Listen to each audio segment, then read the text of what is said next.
All right, hey everyone, we're going to go ahead and get started here on Tech Thursdays, episode 126. So this is going to be all about DDR5. Particularly, we're going to focus on 4 sticks of DDR5, and we're going to turn on hard mode and go deal with dual rank. So this is going to be 4 sticks dual rank. Not single rank, dual rank. So we covered this a few months ago. It might have even been pretty recently. We did an entire episode of Tech Thursdays focused on RAM overclocking. We did 2 sticks, 4 sticks. We did like single rank, dual rank, you know, a bunch of different things. And the very last one that I did was hard mode, which is AKA dual rank 2DPC. So we're only going to focus on that scenario in this live stream because the Trident Z5 Neo 256 Gigabyte kit is now available. We've been waiting for this memory kit pretty much all year at this point. I think it was announced back in like February or March. I'd have to go back and look at the Tech Thursdays episode where we discussed DDR5. But it's been a while since we talked about DDR5. And this channel is one of the few channels that actually covers 4 sticks of DDR5. You're not going to find a lot of content out there. The only other channel that I know that has delved into this subject is Level 1 Techs. And Level 1 Techs actually did a video recently. It was earlier this week, actually, covering the 256 Gigabyte kit from Gskill. But in that video's focus was more about plug and play, like just plug it in, see if you can run the Expo profile, and see if it just works. Wendell's findings were pretty much very board and BIOS dependent. So motherboard and BIOS matters a lot in that scenario. What we're going to talk about is overclocking. So what that means is that if you have a motherboard that can't quite hit stability with that memory kit, there are some things you can adjust. He didn't actually talk about, well, he mentioned the things that can be adjusted, but he didn't show how to adjust those things. In this video, I'm going to show you the things that need to be adjusted to get stability. And we're going to be using the Gskill Trident Z5 kit that I have always used for these videos. So this is going to be 2 of the 96 gigabyte 6400 kit for a total of 192 gigabytes of RAM. And I have here my little test setup that we're going to be working with. This is the setup that I used previously. Let's go ahead and actually what we'll do is we'll disable this for now and then have paint in the background. So we may go into, actually, before I do that, let's talk about the things that you need to be aware of if you're someone who is looking at running this kind of memory. So with DDR5, similar to DDR4, you have dual rank, you have single rank, which is also known as 1R. You have dual rank, which is known as 2R. You have 1 DIMM per channel, which is known as 1 DPC, because I think it's very important that people understand the vocabulary. If you do not understand the vocabulary, then you don't know where to start. You'll just be confused. DIMM. Does anybody know what DIMM stands for? Do I need to? Well, let's do the full definition. Dual inline memory module. I'm pretty sure it's dual. If it's not dual, it's DRAM inline memory module, but memory's in the definition. So dual inline memory module, aka a DIMM. You have 1 DPC and you have 2 DPC. So these are, so 1R, 2R, 1 DPC, 2 DPC, because, you know, I watched Wendell's video, and that's actually what inspired me to make this the subject of the live stream. And I read through some of the comments, and a lot of comments, I can tell people in the comments, it's the blind leading the blind. It's people not understanding the vocabulary, trying to tell other people what to do, and they're just causing further confusion. So we're going to start from step one. We're going to educate everyone on the actual acronyms and what they actually mean.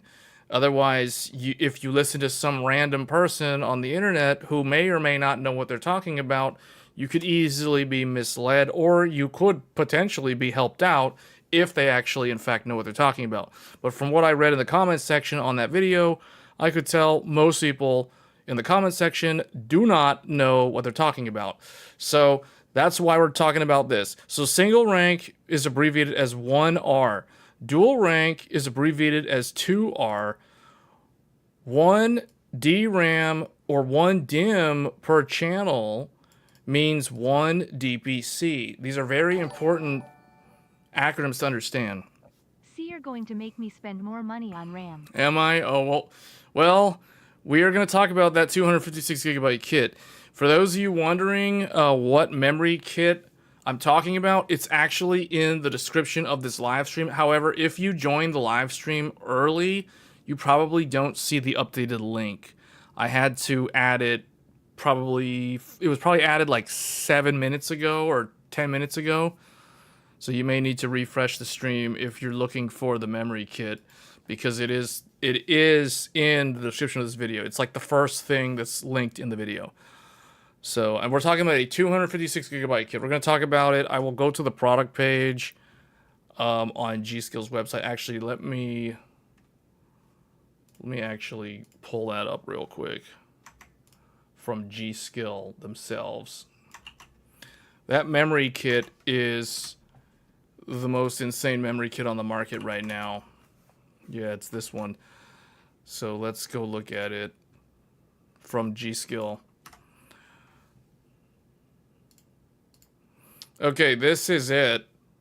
It is known as F5-6000J3644D64GX4 TZ5NR. This stands for DDR5 6000 cast latency 36 with primary subtiming 44.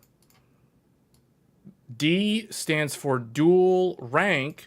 64 means 64 gigabyte per rank.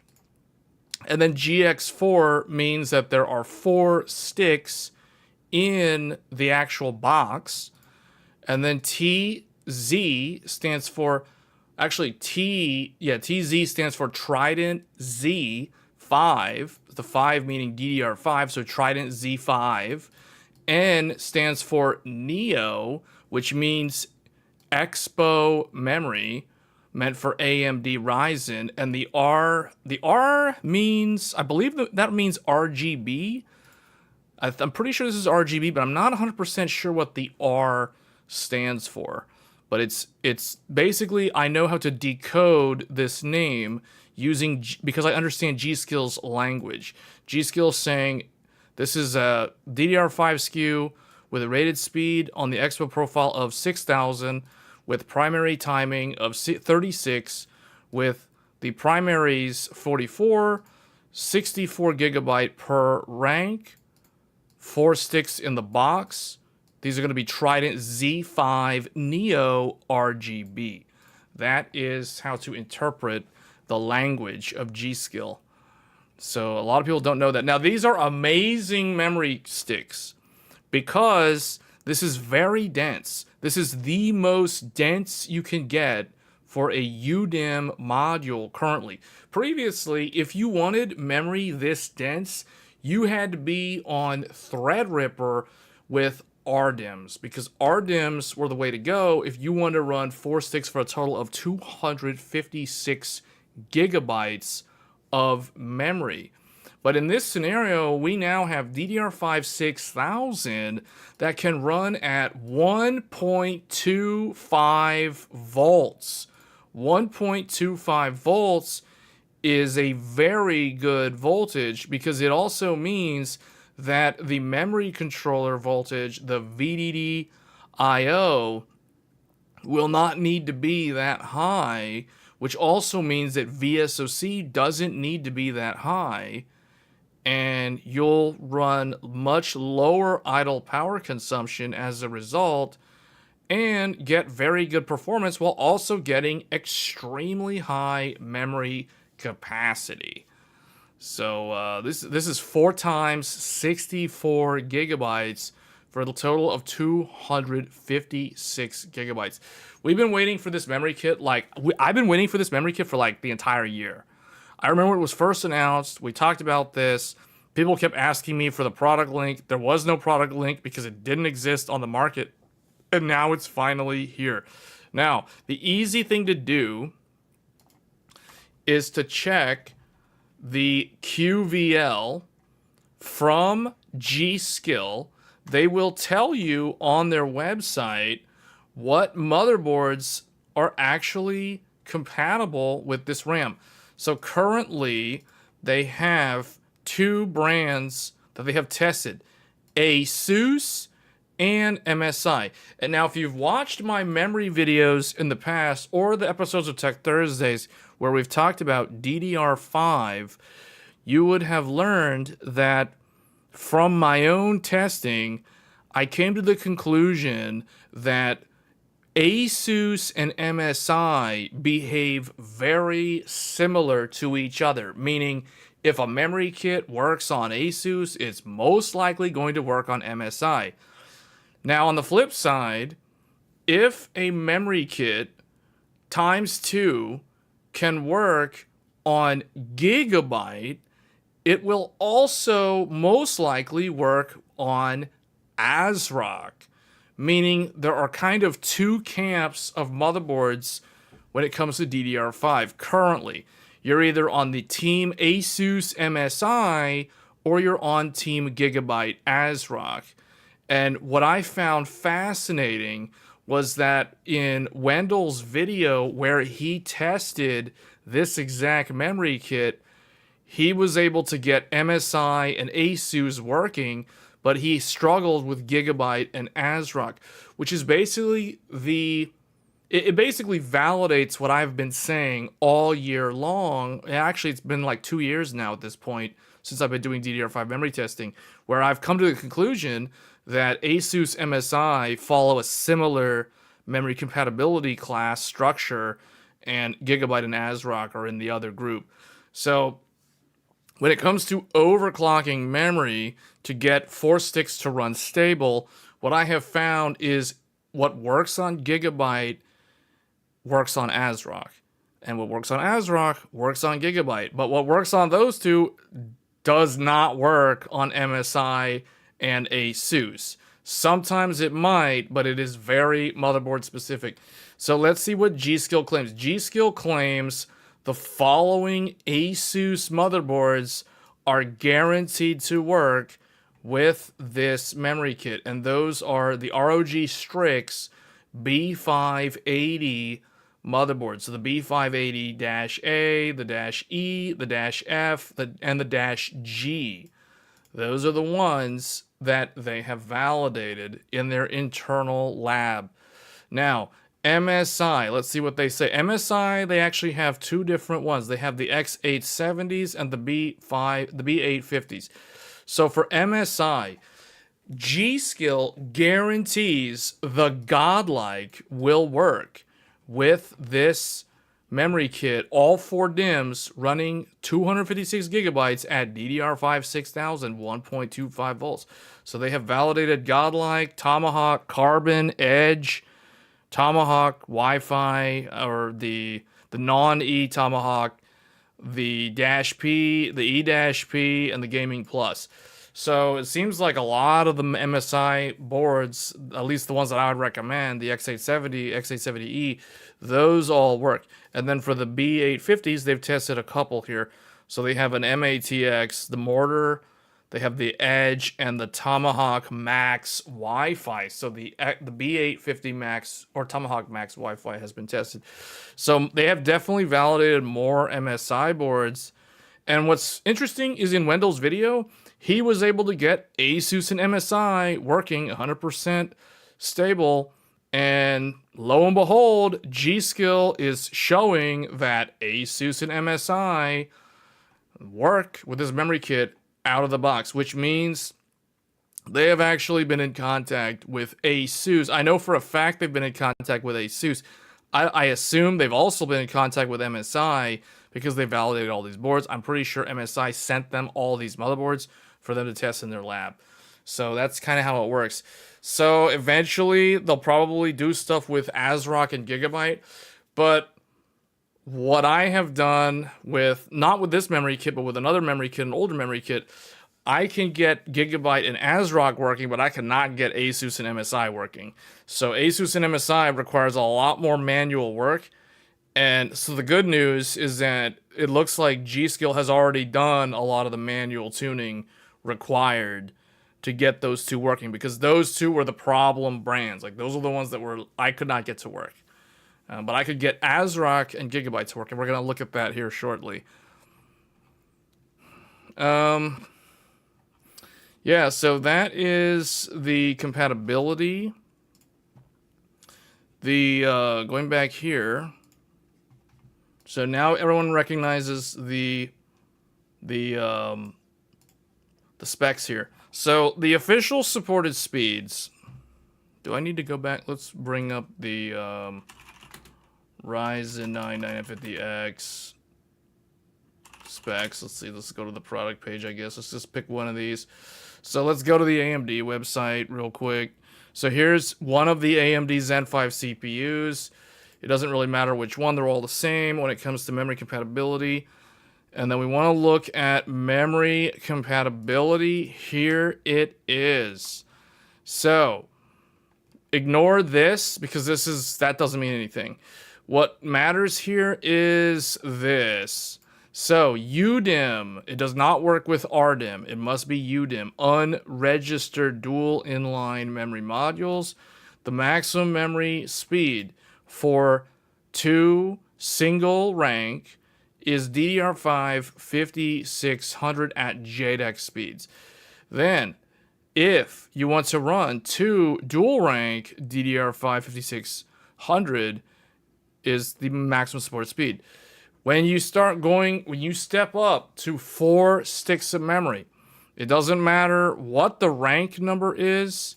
As soon as you go to 4 sticks of memory, the maximum supported speed drops from 5600 to 3600. So DDR5 3600 is our maximum starting point. Everything above 3600 for what we're going to do is considered an overclock and is not guaranteed. It is considered an overclock. It is running out of spec.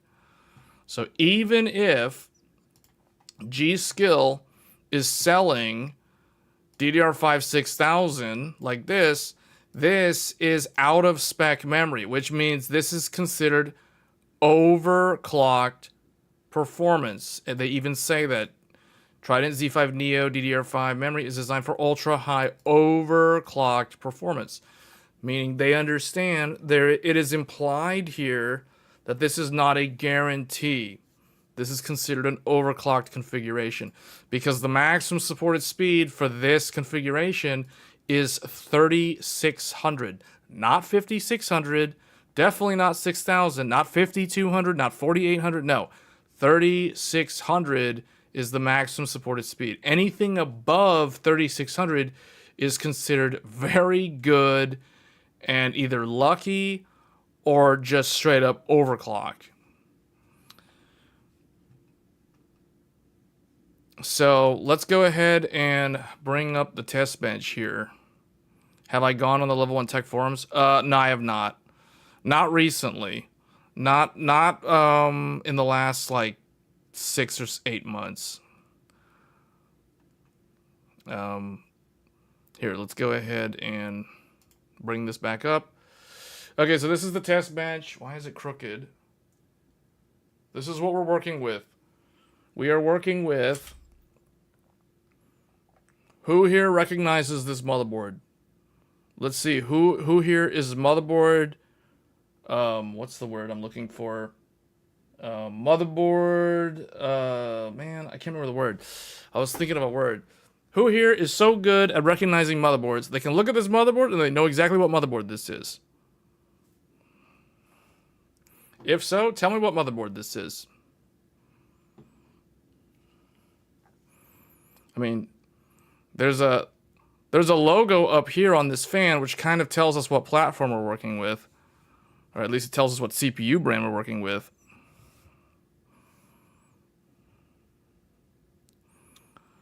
Alright, well, there's a hint right here. AORUS.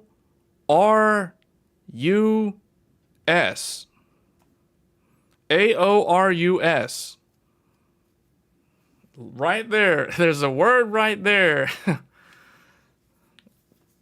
It's also written here, but it's really small. This is... Fake Frames got it. This is the X670 Gigabyte Aorus Master. Fake Frames got it.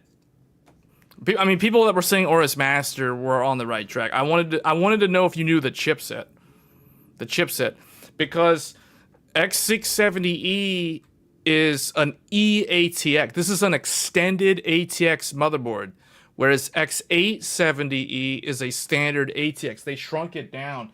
And the giveaway, where you can tell, is right there. You see the case screw standoff hole right there? The fact that there is an additional part of the motherboard that extends beyond where the screw would go indicates that this is an extended ATX. This is not a standard ATX. If this was an ATX, that screw hole right there would be the boundary line. There would be nothing beyond that. So there's like an extra like 3/4 of an inch. So this is the Gigabyte Aorus Master. The old X670. This is my very first AM5 motherboard that I got on the launch day of Zen 4 back in 2022. So this motherboard, I've had this motherboard for literally 3 years. This is a 3-year-old motherboard. All right, so we loaded it up. We loaded it up with 4 sticks, dual rank. So we have a total of... Okay, actually, that's my next question for the audience. Before we go on. Whoops. What are... Okay. You guys, the audience can list single rank memory kits. Or I guess what I'm looking for, I'll give you guys an example. And then I also want to know the dual rank. Dual rank memory kits. So I want to know... Because this is very important. I want the audience to understand if they're going to buy a memory kit, do they know if they're buying a dual rank memory kit or a single rank memory kit? So I'll give you guys an example. An example of a single rank memory kit is a 16 gigabyte 2 times 8 gigabyte. That is an example of a single rank memory kit. So the total is 16 gigs, 2 8 gigabyte sticks. So that's an example of single rank. So I want the audience to fill in the rest of this comparison chart. List single rank memory kits and dual rank memory kits. You guys just start listing them off. I gave you one example. So like I'll give you guys another example. Well, I'm not going to tell you what it is. You guys figure it out. So I have right here. I have here a 32 gigabyte DDR5 6000 memory kit from Orico. RGB Orico memory. So, This is a 2 times 16 gigabyte for a total of 32 gigabytes. This is the most common size and the most common speed. 32 gigabyte DDR5 6000. What is this? Is this single rank or is this dual rank? You guys tell me. 2x16. Mark got it. Mark got one. Mark already claimed it. Although I want to put this one. Yeah. You got it right. 32 gigabytes, 2x 16 gigabyte. This is considered single rank memory kit. That's a single rank memory kit. What's another one? What's an example of a dual rank memory kit?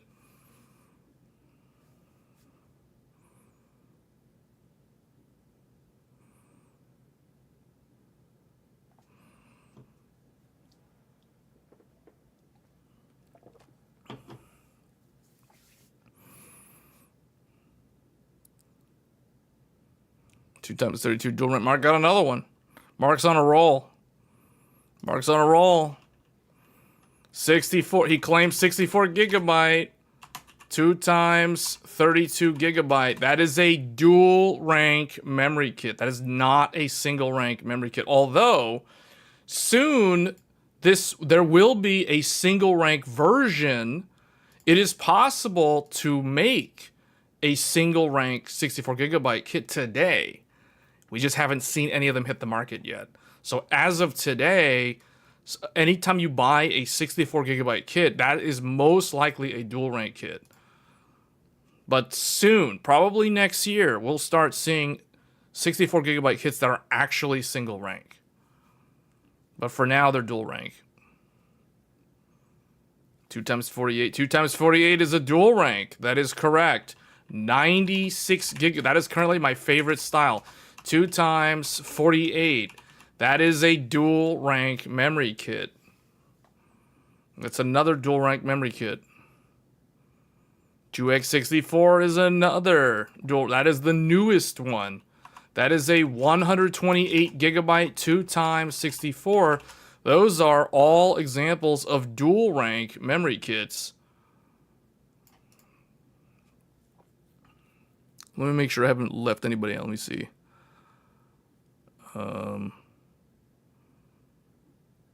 Dispatcher listed 2x24. 2x24 dual rank. That is incorrect. That is wrong. Oh, no, you're right. You're right. I'm sorry. You're right. You said 2 times 48. That's correct. Yeah. Yeah. For some reason, I read that as it was like a different number for some reason. But yeah, you're right. Yeah.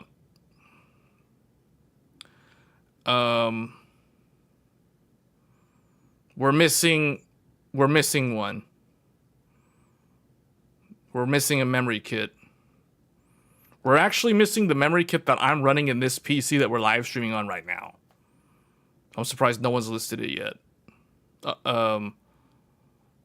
Oh, actually, Dispatcher listed it, but it was wrong.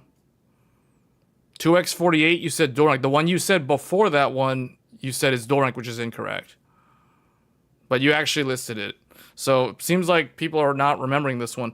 This is the one. So you guys remember my magic memory? My DDR5 8000 kit? Max got it. My magic memory is this one, the final one.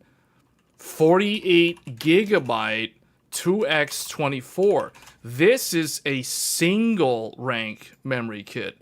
And this one is by far the most unique one because no one ever seems to think about this one.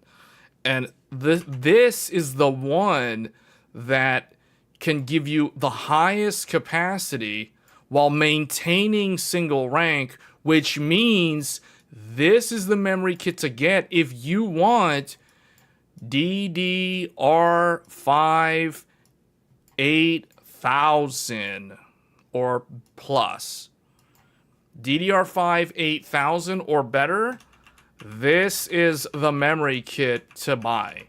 A 48 gigabyte kit, not 32, because 32 is becoming like the minimum spec in 2025. I would consider 32 gigs like minimum. Anyone on a 32 gigabyte computer, you're running minimum spec for modern gaming. So this, if you want fast memory, like DDR5 8000 fast, 48 gigs is where it's at. That's where it's at.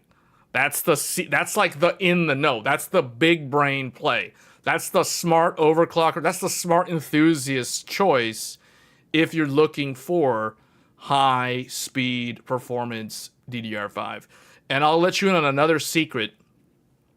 If you're looking for QDIMM, we did a video about QDIMM, clock driver. All the QDIMM memory is, guess what? 48 gigabyte kits. All the good QDIMM kits are 48 gigabyte kits. So I'm surprised nobody listed this one sooner, because this was the last one. This is what I personally run.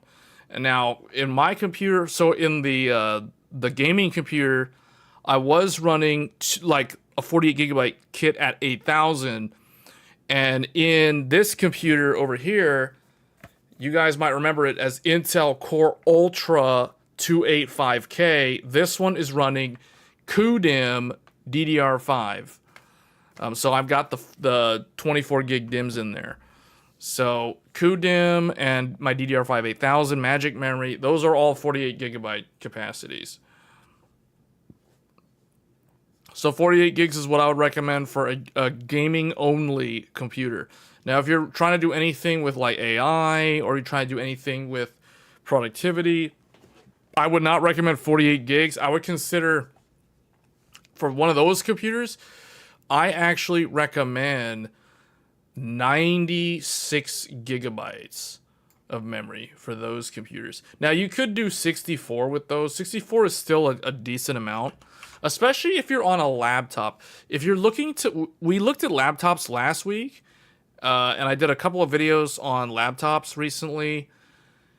If you're in the market for a laptop, I personally would go with 64 gigs. I'm seeing a lot of 32 gig laptops that are carried over from last year, but I would recommend ignoring all the 32 gigabyte laptops unless they have SODIMM.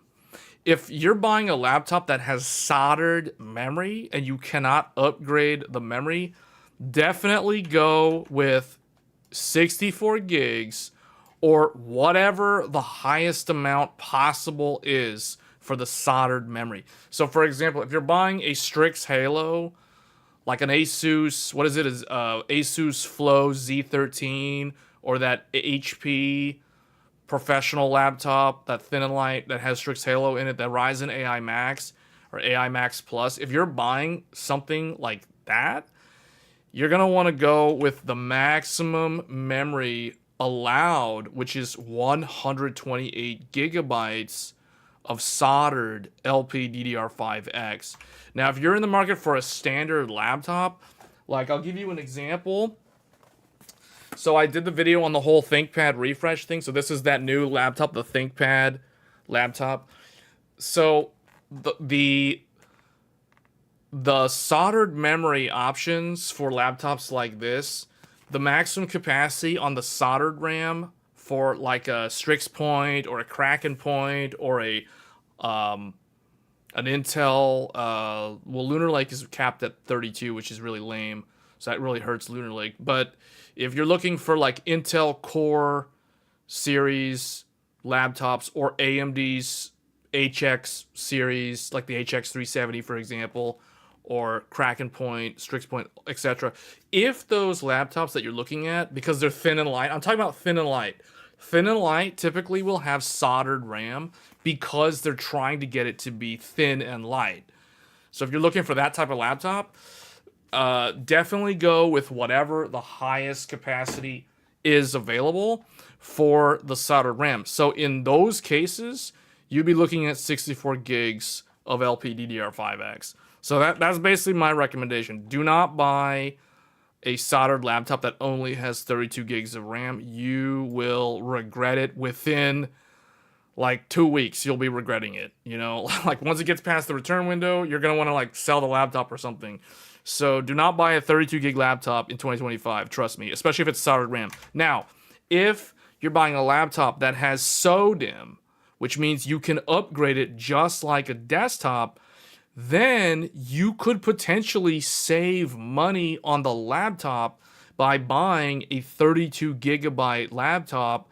And then later on in the future, if you want to, you can upgrade the RAM. Now, keep in mind, you'll have to open up the laptop, and a lot of people aren't comfortable doing that. So I totally understand that. So if that's the case, then you follow my earlier advice and get the higher capacities day one. But if you're comfortable opening up your laptop and upgrading the RAM or the SSD, you can save money by buying a 32 gig laptop. And then later on, you can upgrade that same exact laptop to 96 gigabytes of SODIMM DDR5. Yes, you can get 2x 48 gigabyte SODIMMs in a laptop today. Trust me, I might do a video about that because the laptop that I did that live stream on last weekend, guess what? That laptop, if you were paying attention and I showed Task Manager during the live stream, you would have seen that that laptop had 96 gigabytes of SODIMM DDR5. So, and it was performing very, very well because it had that much memory. So it was not bottlenecked at all in terms of Windows page file and that sort of thing. So those are my recommendations for laptops. Same advice for desktops. Desktops today, 32 gigs is minimum. Like if you're on a strict budget and you're trying to build like a Micro Center bundle or something, you can take advantage of those really good Micro Center bundles and get a 32 gigabyte computer and then later on upgrade it to like 96 gigs or whatever. Or you can double it up. You can start with 32 gigs and in the future buy another 32 gigabyte kit, which is very, very cheap. And you can run 4x 16 for a total of 64 gigabytes at 6,000 speed just fine. That will work totally fine. We've already done a lot of videos on that subject. So 4x16 is very easy to get stable at DDR5 6000 or even 6400 for that matter. So those are my recommendations for that. But typically if you're buying a bundle, the RAM that you start with is DDR5 6000. So you're pretty much going to be staying with DDR5 6000. Now, the other thing that I'll say about memory, now this recommendation is not something that I made up. This comes from enterprise application reference manuals and guides and the rule of thumb that's kind of what creatives understand from companies like Adobe or DaVinci Resolve. So if you're someone who is doing work with a lot of data sets or you're editing videos or that sort of thing. So there is kind of it's an unwritten rule, but it is a general recommendation when building a computer for productivity or you're doing something with large data sets. And typically that rule of thumb is for every CPU core, you have 4 gigabytes of system RAM, or to put this in another way, you would do 4 gigabytes of RAM per CPU per physical CPU core. This is kind of like an unwritten industry standard. Now, if you go and look at Adobe Premiere, Adobe, not Photoshop, but like Premiere and DaVinci Resolve, and a lot of these applications, these productivity apps, they'll have reference manuals, and they'll talk about stuff like this for system requirements, and they'll give hardware recommendations, and you will see this sort of thing is documented in those user guides. So 4 gigabytes of RAM per physical CPU core. So what does that mean? That means if I have, let's say I have a Ryzen 7 9800X3D. This is a 8-core, 16 thread. This implies if I was going to use this CPU for Premiere video editing, I would need a minimum of 32 gigabytes of system memory. Why? Because this would be, I have 8 physical cores, and it's 8 times 4 to determine my memory amount. So that would be 32 gigabytes of RAM. Now, that doesn't mean that you can't go with more RAM. This is a minimum recommendation. This is minimum recommendation from companies like Adobe. So that's why you see a lot of pre-builds come with these kind of specs. That's where this comes from. They're trying to build you or give you a balanced computer that is not constantly going to be going to the page file. And on the flip side of that, the OS is not going to mismanage how the thread scheduler distributes work from the cores and does a bunch of read operations into memory. So that's kind of where this stuff comes from. I am on my way to pick up my iPhone 17 Pro Max. Have a good stream. iPhone 17 Pro Max is out now? I thought that was coming out in like a week or two. Wait, iPhone 17 Pro Max is out today? Apparently I did not get the memo on that. Who here is in the market for a new phone? Besides Super Googly. Like, is anyone else going to get an iPhone 17 Pro? iPhone 17 Pro Max? So let's look at another CPU here. 9900X3D. This is 12 core, 24 thread. This implies what? 12 times 4 equals 48 gigabytes. So the 12 core Ryzen, the recommended memory spec is 48 gigabytes. You're not getting it? Oh wait, Scott's getting one. Safi, Steven, no, you're not getting it.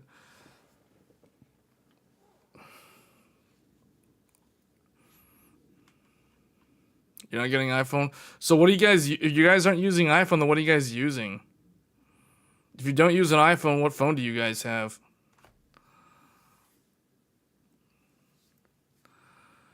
You just got A55, and now with the Google changes to side loading, you're jumping over to something outside of Android. Outside of Android, what does that mean? That means you're gonna go get an iPhone? I mean, what are the other options? What are the options if you're not going with an Android phone? Then you're going? Samsung's an Android phone. Samsung's Android, guys.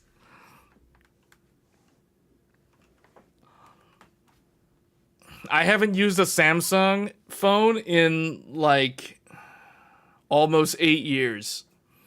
My last Samsung phone was the Galaxy S5. I had that thing from, what year? Did I get that in 2014?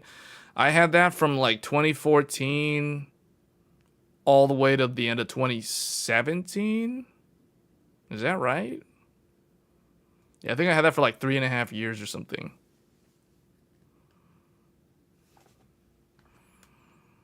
The Samsung Galaxy S5. That was the last Samsung phone that had a removable battery. And also claimed to be waterproof. Although I never tested the waterproof claim. I don't trust phones that have removable batteries when it comes to being waterproof. Many Chinese brands have their Android alternatives. What's the operating system that they run, though? If they're not running Android, what are they running? Like, is it some kind of like... Is it still a version of Android? Is it a Windows phone? Do they even still make Windows phones?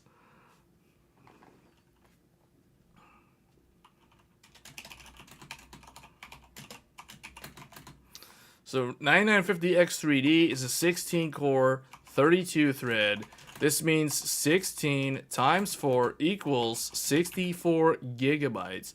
So you can see how, and I've said this before, the more expensive your CPU is. So the bigger the CPU is in the core count, it drives the total cost of the computer up.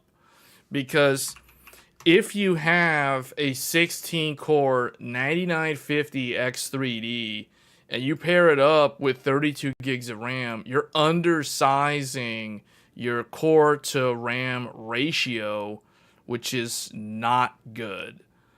And that can lead to suboptimal performance with the Windows scheduler with certain applications. So especially once your memory utilization exceeds 60%. So that's the reason why I tell people, like, if somebody has a particular budget, it's like, don't buy a flagship CPU if you don't want to immediately buy 64 gigs of RAM as the starting point. Because, like, if I'm recommending a build, or if someone is asking me for advice on a build, and I ask them, well, what type of CPU do you want? And they say, oh, I want the fastest I want, like, the best CPU, like the overall best CPU ever. So I'll tell them, okay, that's gonna be 9950X3D, because that thing's got everything, right? That's got X3D V-cache, that has the high frequency 5.7 boost on the non-CCD. That one's got like 32 threads, it's got the best multi-thread performance. It's going to have the fastest shader compile times because it has a full 32 thread. You know, that's the best of the best.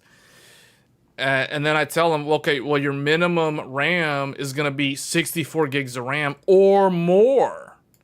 Like, that's your starting point. If you're going with the flagship CPU, you start at 64. You don't start at 32. No, you start at 64. So that's kind of a, you know, like, some people are like, well, okay, maybe I'm not going to do that.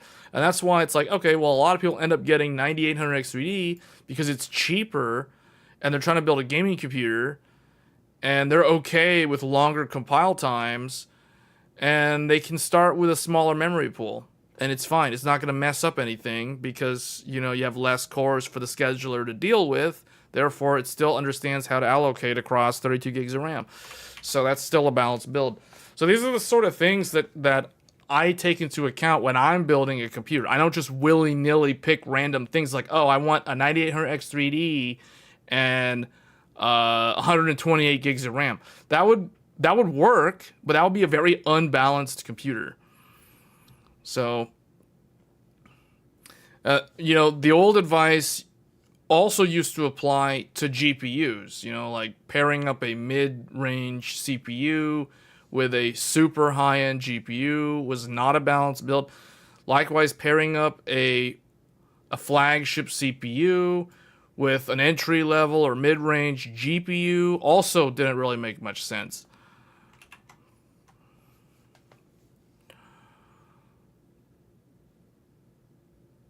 What are we talking about? I have Samsung Galaxy, Huawei has Harmony, the EU. All these brands, man. I have not used Samsung in like 8 years. I've never had an iPhone. I don't use either one of those brands. I'm just saying, like, I don't use Samsung. I don't use Apple. I don't use either one of them. Neither one. Nada. The last good Samsung was the S7. I mean, I've heard other people say that. Phone Talk has taken over the chat. I know it is taking over the chat.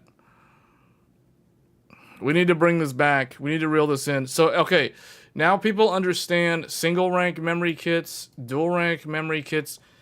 Single rank memory kits are going to clock very high. Typically, we're talking DDR5 8000.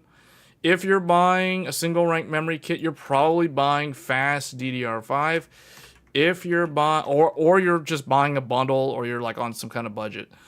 If you're buying dual rank memory kits, that means you're using probably a big CPU, like the 9950X3D, or maybe you're on Threadripper or something, but then you're looking at RDIMM, but same deal.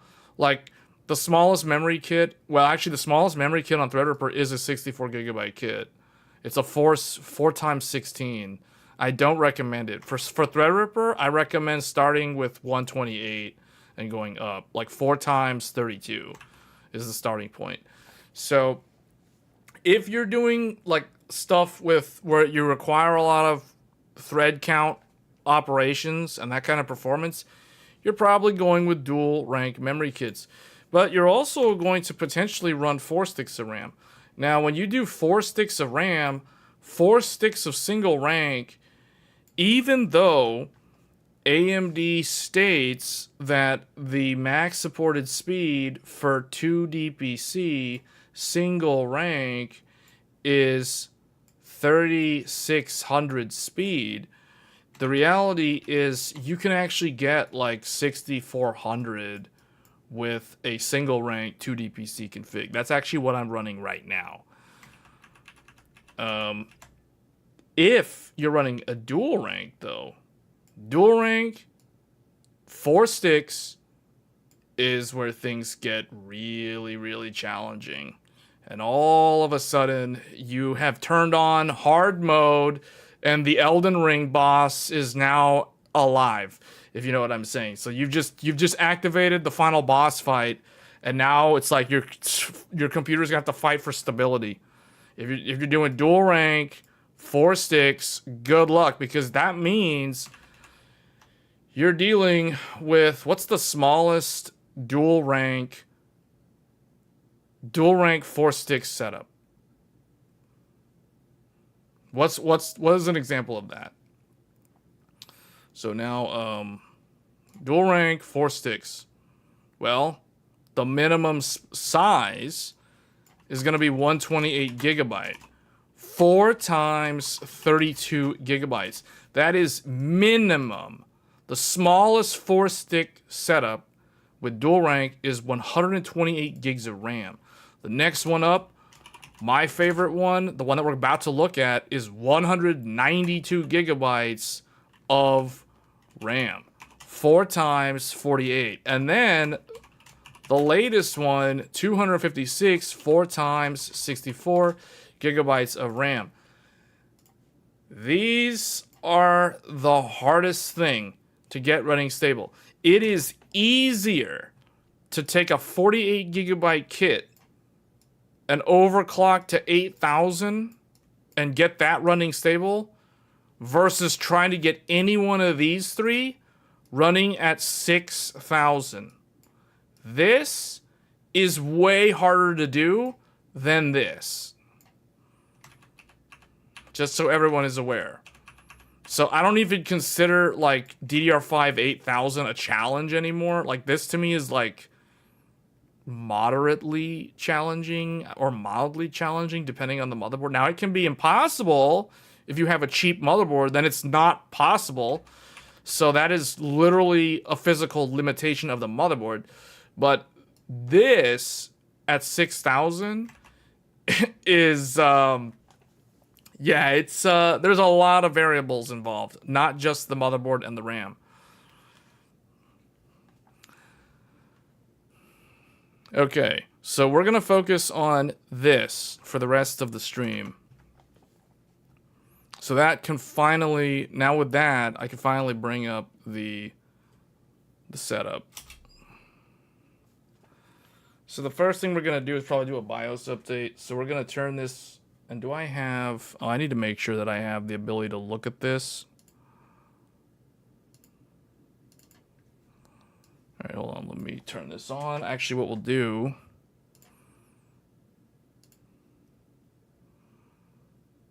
do I have the thing here? Okay. I need to probably move, or I probably need to make this smaller for now.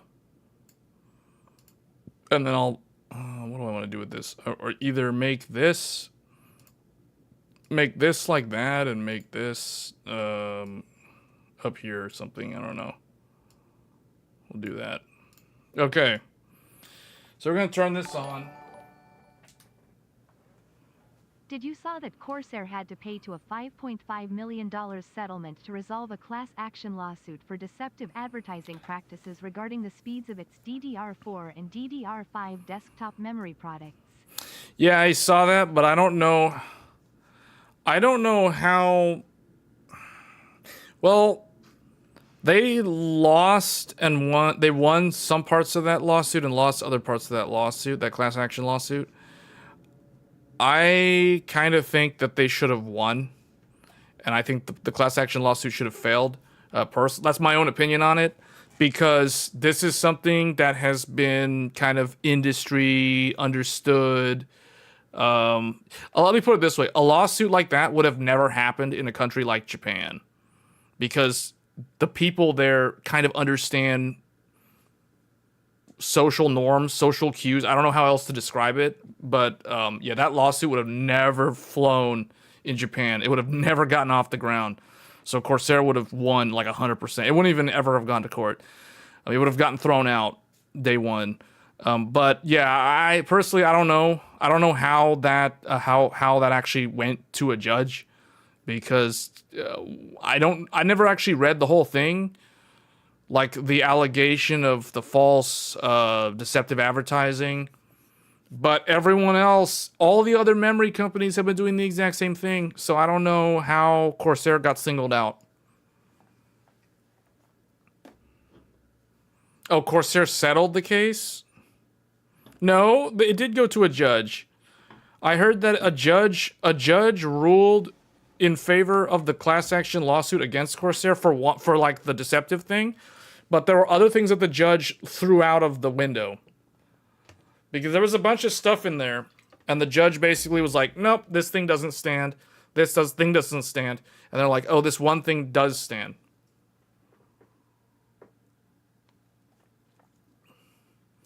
Alright, we're trying to boot up now with 192 gigs of RAM. You guys can see code 15, memory training.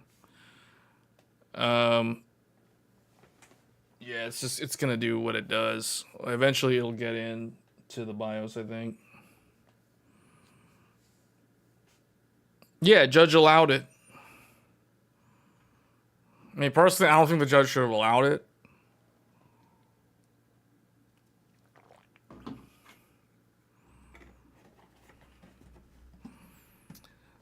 But how is it any different from like what all the other memory brands have been doing forever? I mean, this is something that has existed for 20 years, just about. So it's like, I guess when I heard about that, I was like, man, the reason why Corsair was the one that got sued is because Corsair's memory is sold at Best Buy. And the people that probably decided to raise this as an issue were probably people that buy computer parts at Best Buy. Meaning they don't actually know. They don't actually know how to build a computer or something. I don't know. Like, the impression I got was that the people who raised that as a class action lawsuit are people who are not tech enthusiasts. And Corsair's stuff is sold in, we'll say, normie environments like Best Buy. So, I'll give you an example. You cannot buy Gskill at Best Buy. Like, Gskill is not sold in Best Buy stores. So, some random normie who doesn't know anything, and, like, they're gonna go buy some memory, they're gonna go to a Best Buy, and they're gonna see Corsair in there, and they're gonna buy Corsair. And then they're gonna, like, install on the computer, and then they're like, oh, my computer, why is it like this? Or whatever. They go watch somebody's video, and it's like, oh, the memory performs like this, and they do the benchmark, and they're not getting the same number. So they're like, why am I not getting the same number? Then they find out that they're not running the Expo profile or the XMP profile. And, you know, I think the whole thing is retarded, to be honest. I think that the judge should have thrown the whole thing out of the window.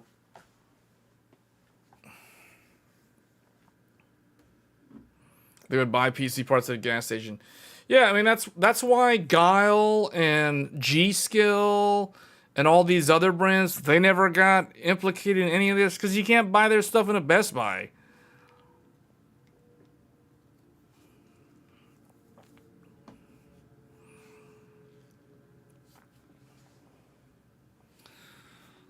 Man, this Gigabyte BIOS is taking a while. It's taking a long time, actually. So this is not the latest BIOS.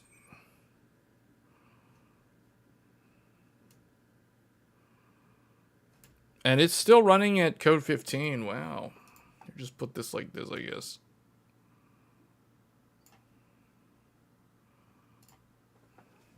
That's certainly longer than the last time we did this. Although I have cleared the CMOS to start. So this is starting with a cleared CMOS. But how long has this been going? Oh, there it goes.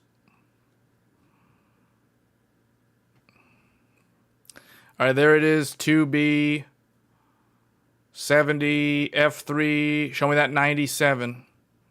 Show me that 96, 97. Where is it? 99, 99C. There we go. Is it in?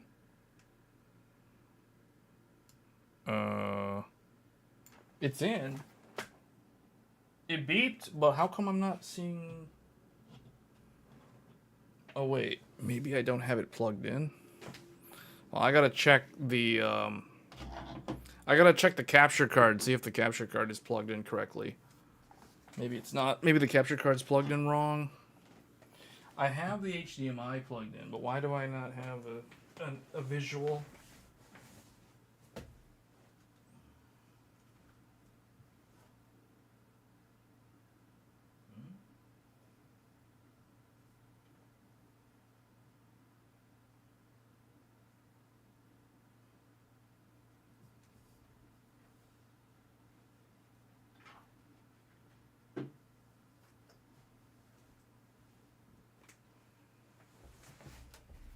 No, it's in.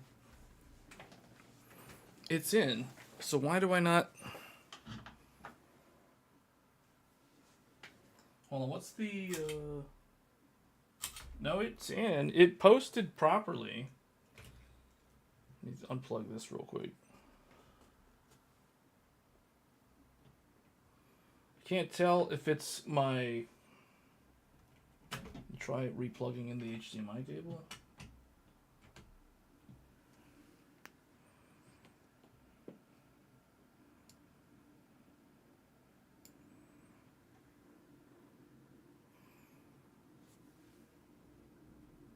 Should come up. Let me just reset it, I guess.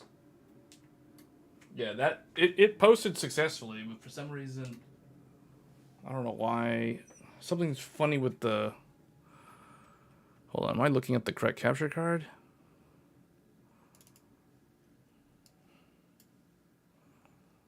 Oh. Should be on default.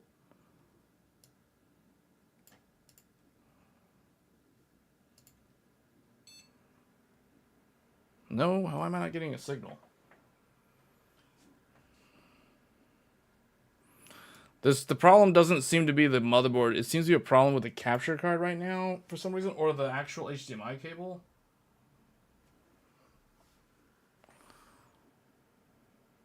Hold on. Get rid of that. Let's try this again. No.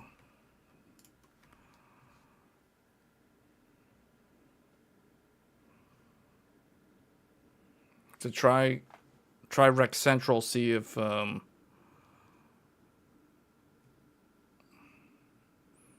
we should be seeing a BIOS screen.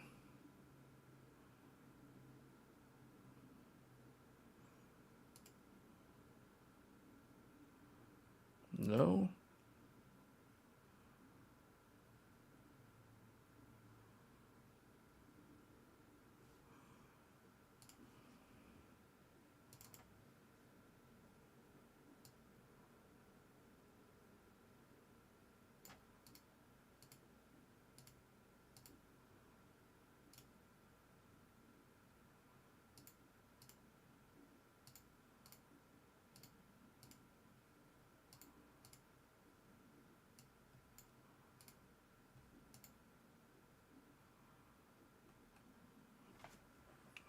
The only thing I can think of is try a different HDMI cable. Because for some reason, this doesn't work.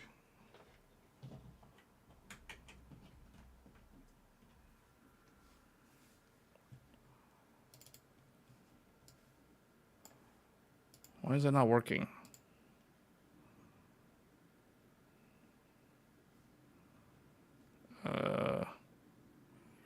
We should be seeing the... hold on. Okay, what if I swap to this guy? I need to go find another HDMI cable. Or actually, never mind. Hold on, I got an idea. I can just unplug that cable, but I wonder if the cable is messed up. Because it's got a weird bend.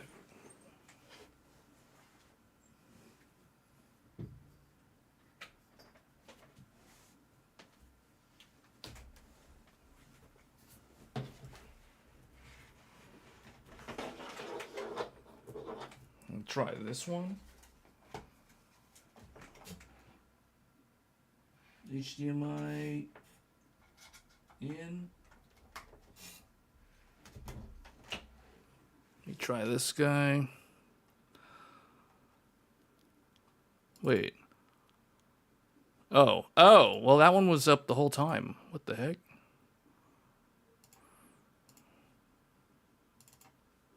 Why am I not seeing it now? The heck? Oh, it was behind the camera the whole time. Whoops. Okay. Yeah, okay. I guess I should have tested this before.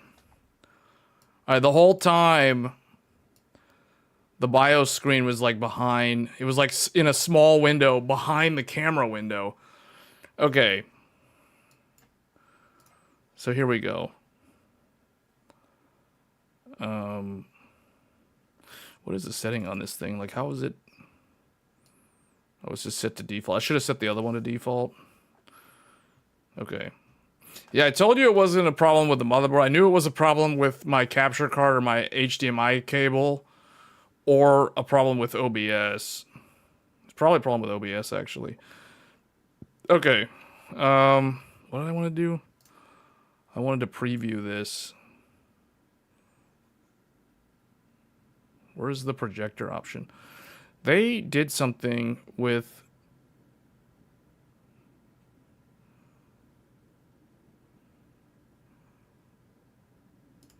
There it is. That's what I was looking for. Okay, I was trying to get the window so I can actually... Okay. Let me move that over there. Get this out of the way. Okay, so we cleared CMOS. BIOS was set. It took a long time to train, though. It took like 6 minutes or so. Enter the BIOS. Just straight up enter the BIOS. Okay, right here. You guys can see we are in. This is the X670E Aorus Master with BIOS version F37. So F37. That BIOS is from like last month, I think. It's pretty new. It's not the newest one. It's the newest official one, though. Yeah, so that one is actually from July 31st.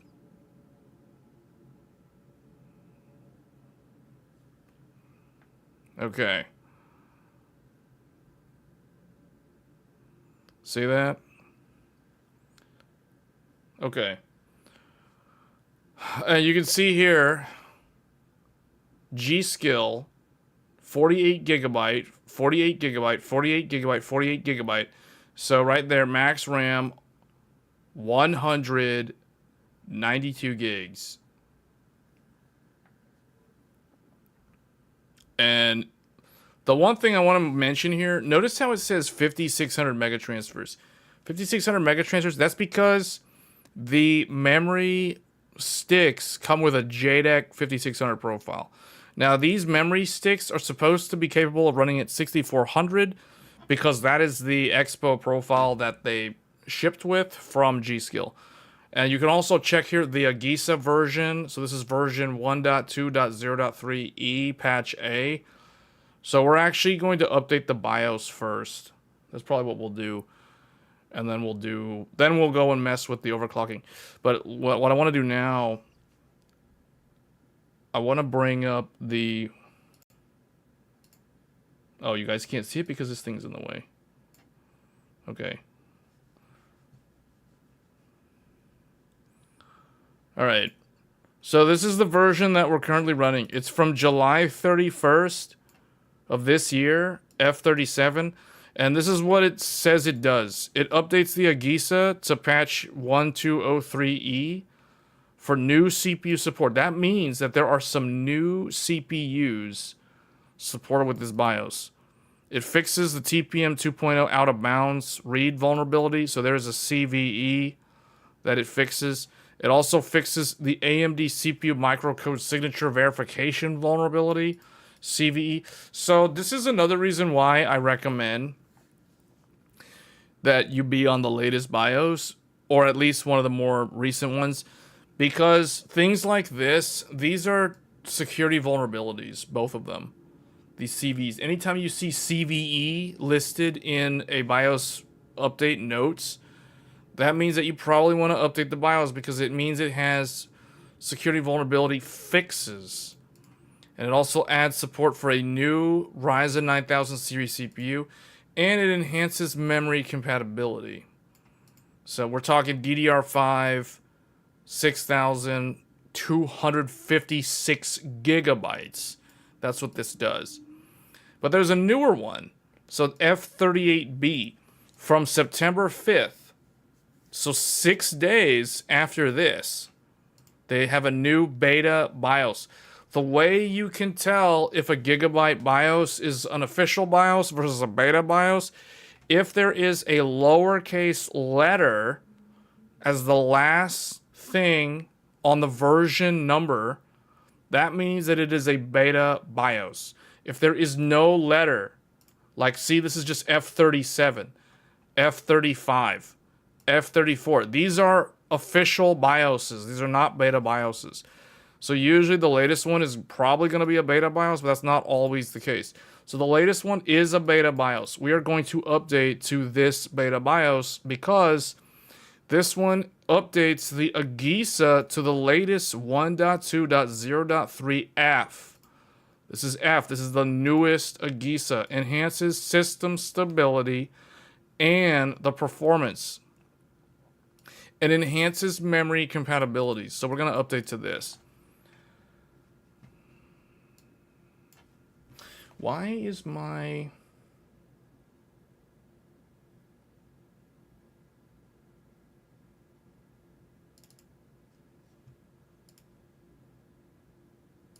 Why am I not seeing, like, confused right now?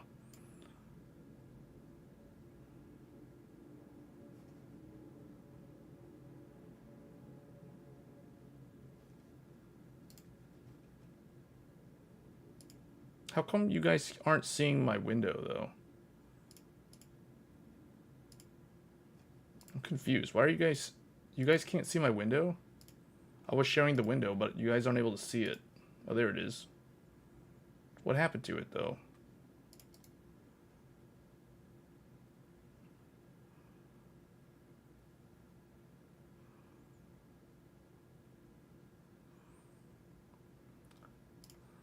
Now, how come I can't show you the BIOS screen again? What happened? What happened to my thing?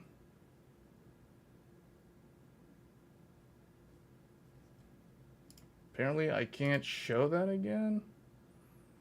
There it is. Okay, why am I not able to share it though? Man, OBS has a stupid update. Like, this is not what I wanted to do. Like, why is it... They messed up the way the projector works.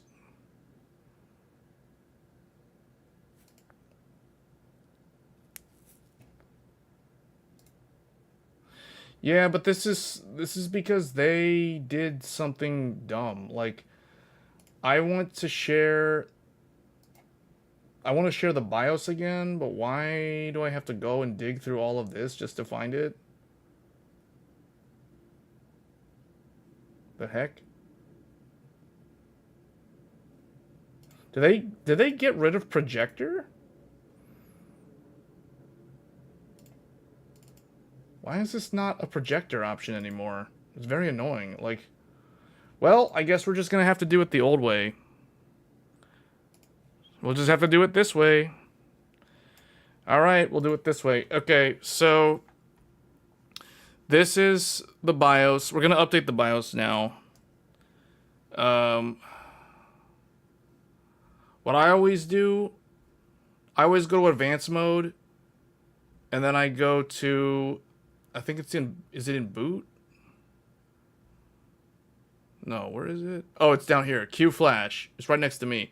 So Gigabyte's BIOS update tool is literally this thing right here called Q Flash.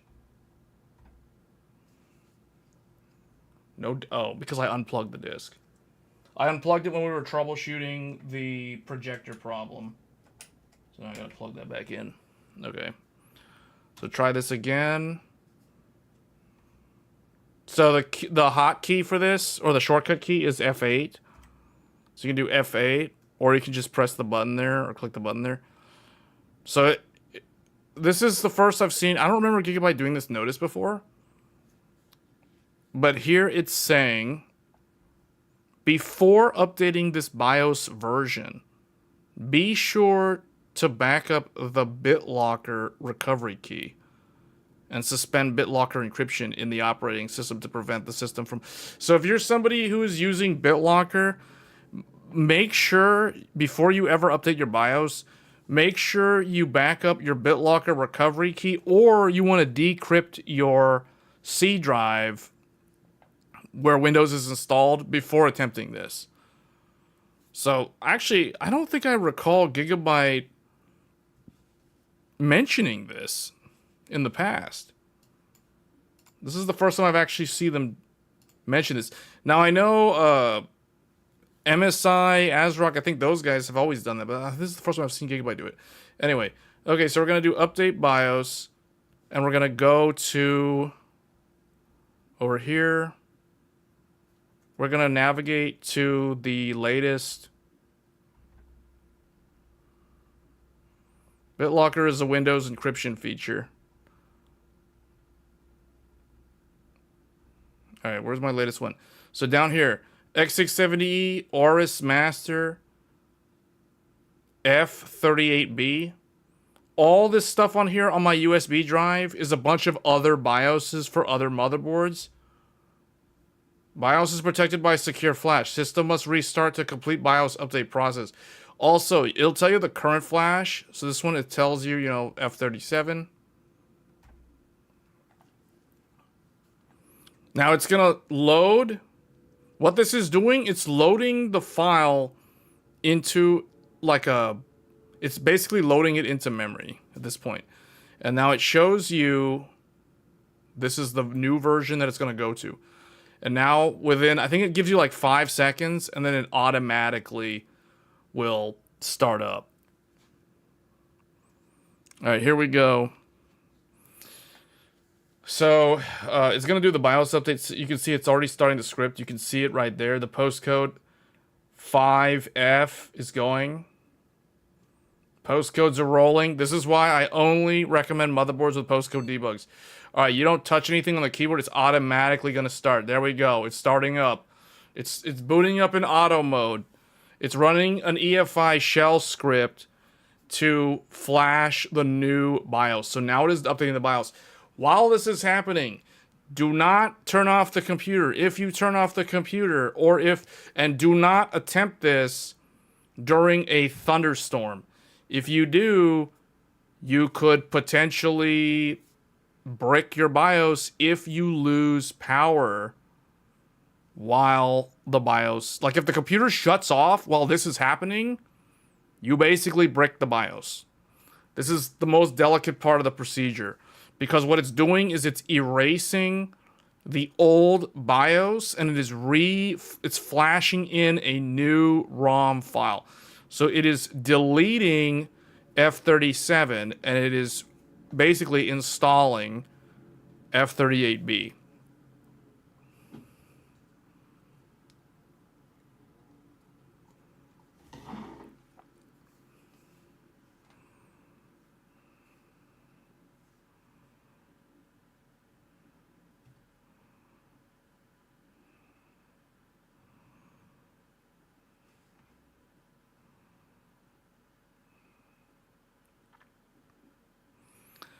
Windstorm, blizzard, what?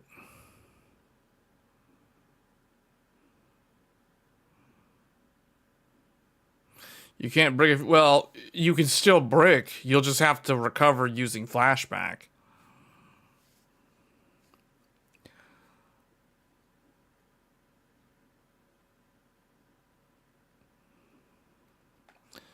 Yeah, and so right now, you can see, look at this, check this out. Look at the postcode debug while this is going. It's like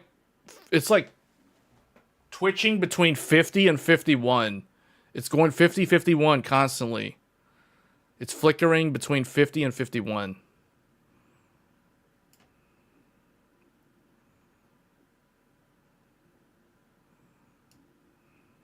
Okay.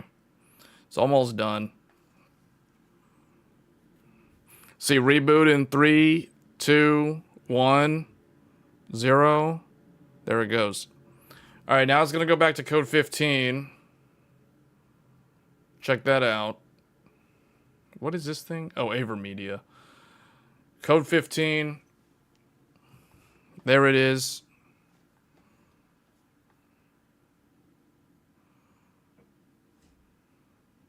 Now we have to wait for memory training again. And because we have so much memory, we have 192 gigabytes of RAM. The memory training is going to take a while. It's interesting because Gigabyte, on some of the other BIOSes from earlier this year, like the ones from May and June, the memory, or maybe it was March and through May, like there were a bunch of Gigabyte BIOSes where the memory training was really, really fast for a while. Now I think it's like they went back to slow memory training when you have a lot of RAM.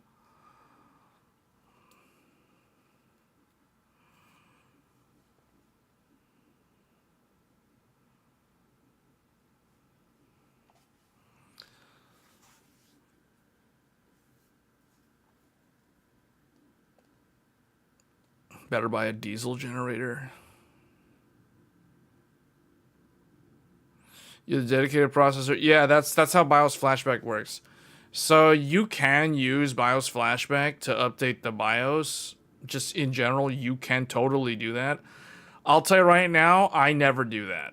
Like, I never use BIOS flashback unless I have no other choice.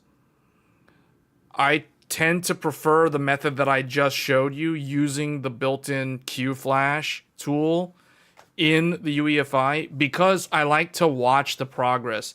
With BIOS flashback, you have no visibility into the update process. You just have like a blinking LED somewhere here on the back. Like on the back of this, there's like an LED that flashes while it's updating. Yeah, 96 gigabytes doesn't take long to train, because 96 gigabytes, if you're running 4 sticks of single rank, that's not going to be anywhere close to being challenging compared to what we're doing here. It's when you do dual rank. See, are you doing, regardless, if you're doing 2 times 48 or if you're doing 4 times 24, both scenarios are easy mode. Although 4 times 24 is harder than 2 times 48.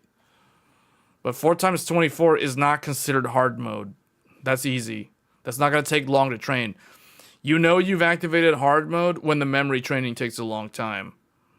And when we're doing dual rank, 4 sticks, we have activated hard mode. So, yeah, 4 times 20. That's exactly what I'm running on the computer that we're streaming on right now.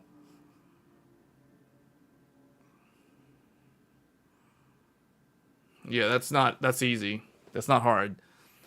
This is hard. This takes a while. But see, by doing this, hopefully for people out there that are thinking of trying this themselves, this is a good tutorial, I guess, to follow. Or at least this gives you an idea of what to expect. Like how long the memory training takes. You know, in general, you're going to have to wait like 5 minutes or so. But, you know, it's kind of annoying because it was a lot faster earlier this year. It's like whatever they did with the latest Agisa, it's like it went back to being a slower training time. Like now it's coming up because you're seeing the code start to change It's going to do 2B. Yes, near automata. Here we go. F3, 70, 51. Where's that 90? 99. 9C. 90. There it is. 99. Here we go. We're in. Whoa, they changed the look. They changed the look. The GUI is different. It looks different. They went with a different color scheme now. Gigabyte tried to change it. It doesn't have that orange anymore. It's got the team up, fight on. Team up, fight on. Enter the BIOS. Whoa, they changed it. They got a new look. The Gigabyte BIOS has a new look now. This new beta BIOS has a different style. Okay. On the right-hand side, the CPU is at 36 degrees Celsius. And we are using a Ryzen, an AMD Wraith Prism stock cooler. Regular AMD generic cooler. This isn't even like an aftermarket cooler. This is just like a regular AMD Wraith Prism. 36 degrees Celsius on air.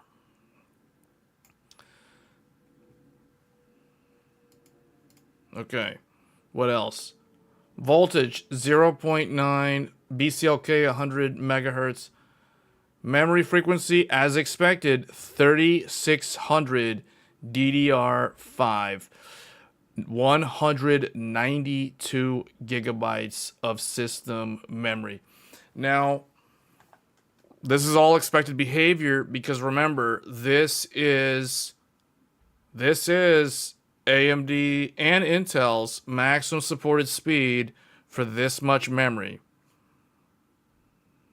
There's those regular voltages.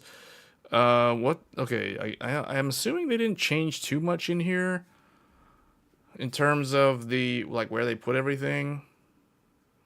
So here's Expo and XMP. We are not going to touch that. We're actually not going to touch that at all. What we're going to do, and I'm going to have to get this thing out of the way for now, like move this somewhere so I can actually see. Okay, what we're going to do, we're going to try DDR5 6000. And the way we do this is we type DDR5. Wait, no. This is the memory multiplier. So yeah, Gigabyte operates on a memory multiplier. Some motherboards, different motherboard BIOSes, will give you either a list of memory speeds to choose, which is typically a memory divider, or they'll do a memory multiplier, which is what Gigabyte's doing. So Gigabyte's doing a memory multiplier. The JDEC is 56, as shown here. But I want to run DDR5 6000, so I'm going to type 60. 60 times 10 will give me 6000. So that's going to be DDR5 6000. We're going to leave... What does this do? Infinity... What is this? System memory multiplier? What is the max on this? Okay, that's very interesting. We're going to leave that on auto. And then in advanced memory settings, they have stuff like power down enable, the SPD stuff. Memory subtimings, this is where you can set your cache latency. The JDEC ones. The current one, it's currently running at CL30. DDR5 3600. But the JDEC profile says CL46 if running 5600. Well, what we're going to do, I'm not even going to mess with these things. The main thing that you want to do if you're trying to run this much RAM, actually, let me move this over here so it's easier for me.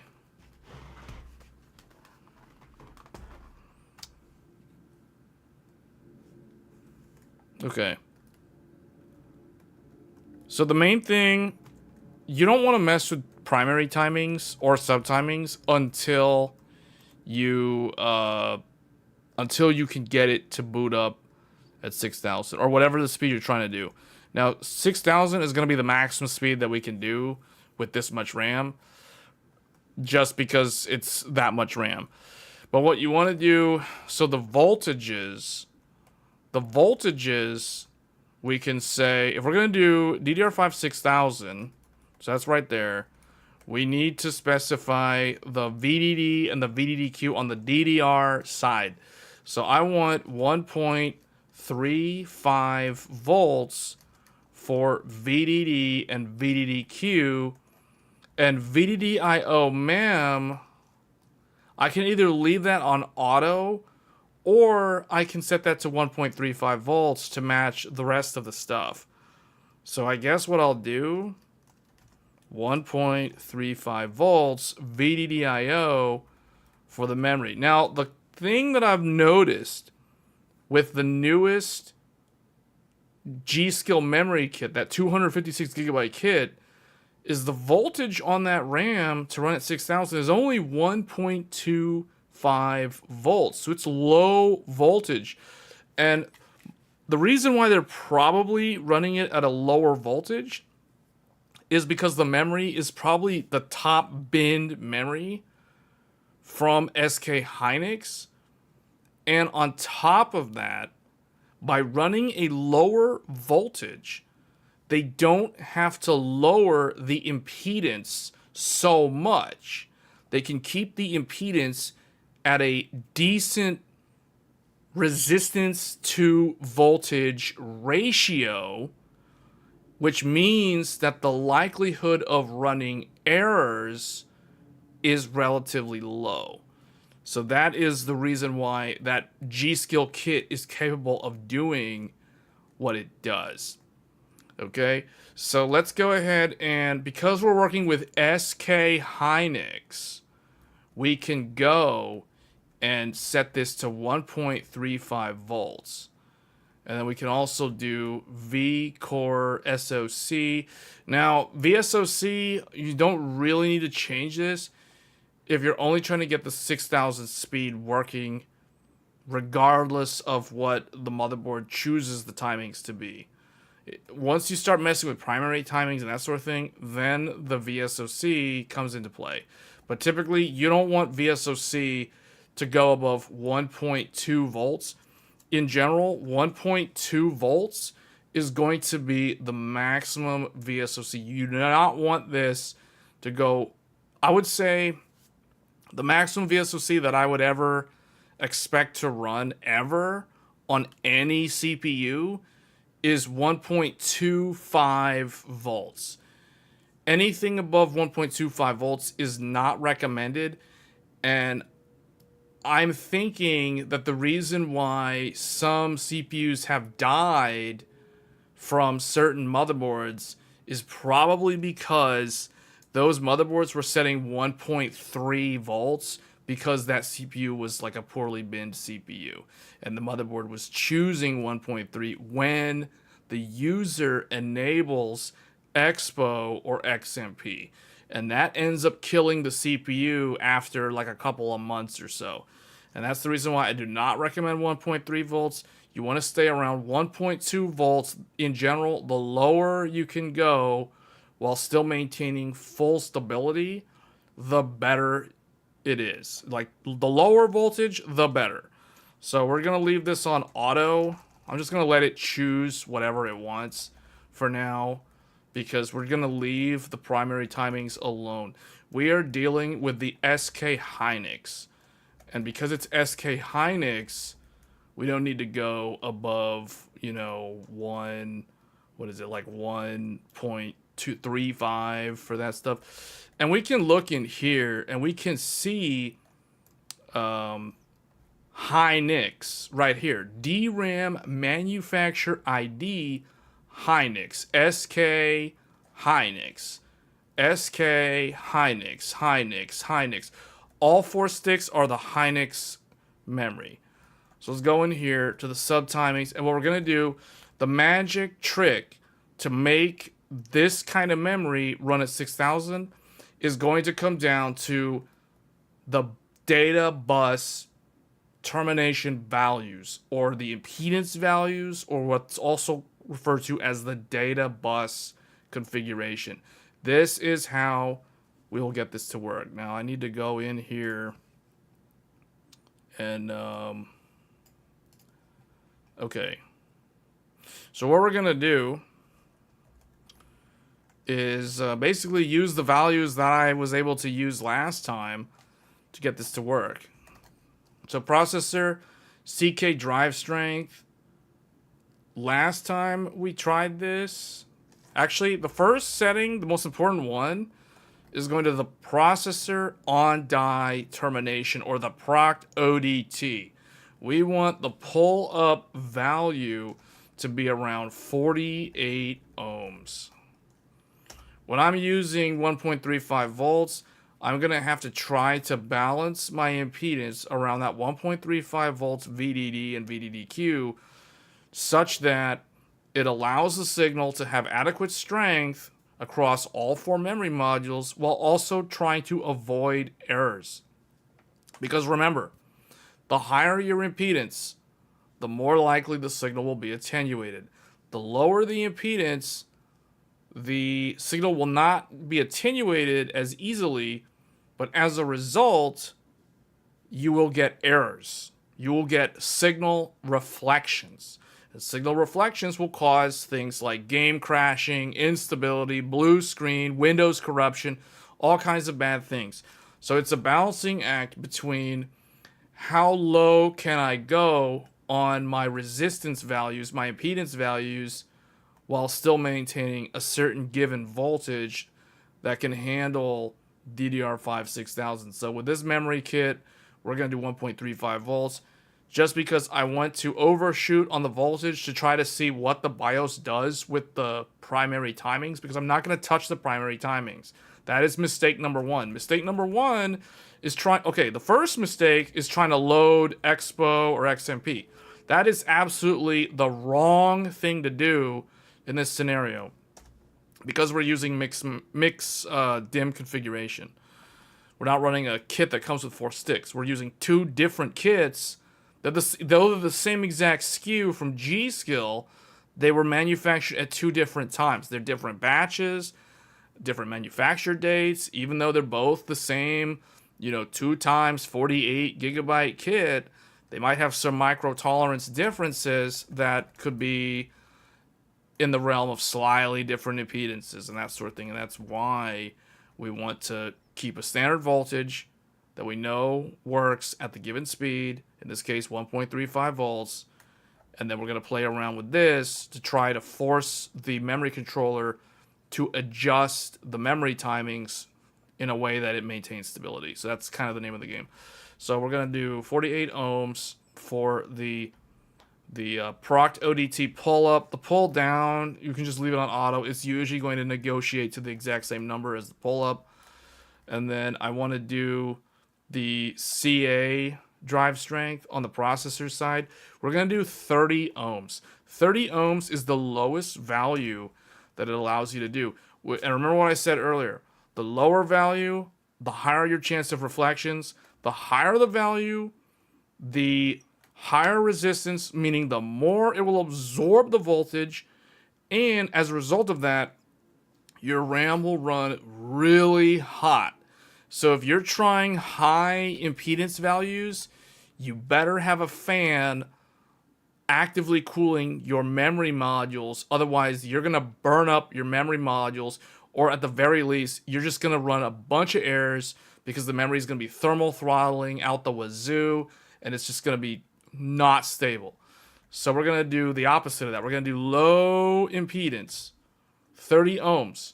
The problem with this is that this has the potential for signal reflections. And signal reflections could lead to errors if the signal is not maintained or if it's not kept in control. All right, so it's going to be 30 ohms DQDS. So DQDS on the processor side. Again, we're dealing with processor side because remember, in the circuit, you have the memory controller side and you have the RAM, the DRAM side. So right now I'm adjusting the processor's memory controller side. So we're going to go with, 30. We're just going to go really, really low. 34.3 ohms for the DQDS. And then now let's go to the RAM side. If we go to the DRAM DQDS. That would be, where is that at? DRAM. Is that DQ? It's not DQDS though. Oh, right here. DRAM, DQ, DS. DS is drive strength. So the pull-up value for my DQDS, I want 34 ohms. So here we go, 34 ohms. Interesting how Gigabyte has the RAM side starting from low and going up to high. Whereas on the processor side, it starts high and it goes real low. That is very interesting. That's something that's different from how the older BIOS was. All right, now we're going to talk about RTT, nominal write, and nominal read. So here I want to go to the DRAM side, and we're going to look for RTT, nominal write, and nominal read. Here we have to use an RZQ value. RZQ values are going to be resistor reference values with a Q margin. And what I want to do is I want to take 240 ohms and I want to divide that by 4, which will give me a value of 60 ohms. So they already do the math for you. Notice how here it says RZQ divided by 4, and they have in parentheses 60. That number 60 is a impedance value. So that is a resistive or an impedance or resistance value. In this case, 60 ohms. And RZQ is the reference point for the Z domain with the Q factor. And what that means is 240 ohms. And the way that I know this is because right here, RZQ in parentheses 240 ohms. So I like that Gigabyte breaks this down in an easy to understand manner.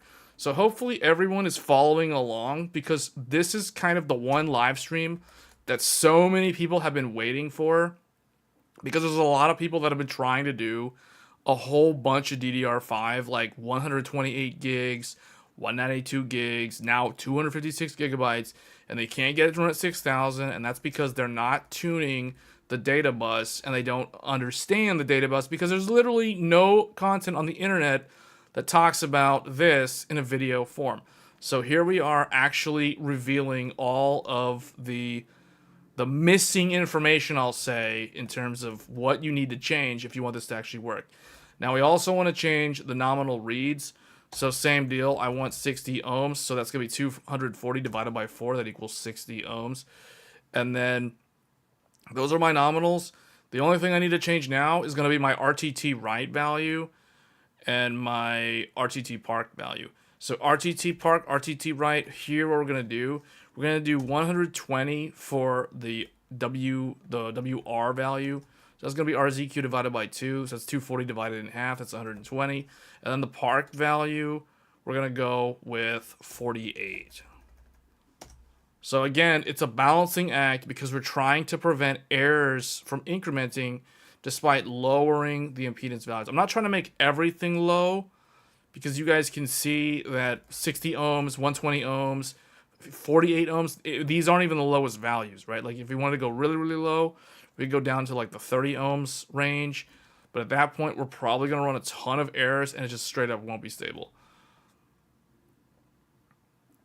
And I think this one, so the last one, so RTT Park DQS, this one is now, for some reason they're calling this one, it's the same thing, but they've renamed it. It's now DQS underscore RTT Park. So this one, we're going to go ahead and do 48. Similar to that one. So my park values, we're just going to do 48 ohms. And that is it. Let me just review my notes here from when I tested this a few months ago. So did I change anything here? Did I put a value in here? I don't think I did. Did I put anything in here? CS? I don't think so. Okay, I think that's pretty much all we need to do. DQ, DS, pull down. Yeah, so if you want, you can also set pull up and pull down to be the same Processor DQDS. Why do I not have a DQDS value? Processor. Oh yeah, I forgot to put this one in. So DQDS. Wait, I did this one though. DQDS. Okay, I'll just leave these on auto. I think that's pretty much all that's needed. These numbers. And then going back out here, we can leave all this stuff on auto. We want DDR5 6000. We're not going to turn on Expo. We're going to leave that off. We're just going to manually set these. Leave VSOC on auto. Let's see what it does. So now I'm just going to do F10. Actually, I'm going to set it up using this USB stick so that it'll, once it already trains, it will, unless I interrupt it, it will actually, you know what? Let's just let it train first. So F10. So here it allows you to review all the changes that it's going to make. As you can see, those mostly impedance values. There's like 3. The VSOC it lists, but it's just going to say auto. Here we go. All right, and now we go back to the memory training. Now we just let it see if it'll succeed. And what I'm going to do, is this the one? No, this is the one that had the BIOS. So now,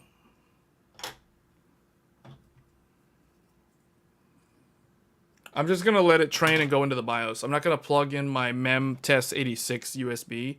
So I have memtest86 installed on this thumb drive, so that if this was plugged in, once it trains, it'll automatically go into memtest86. That's typically how I test these to verify stability before ever even trying to go into an operating system.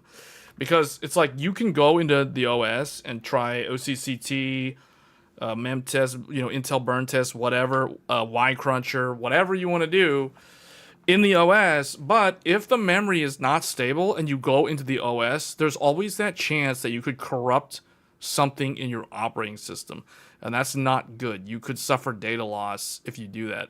So that's the reason why I like to use memtest86 on a USB thumb drive, because that allows me to test the memory overclock without risking corruption of my files or my Windows installation or any installation. It could be Linux, you know, it could be whatever.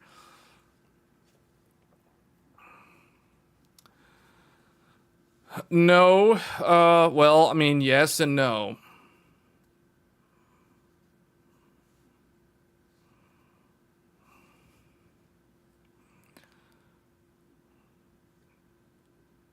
Your 96 gigabytes on Ryzen, the VSOC is now 1.238.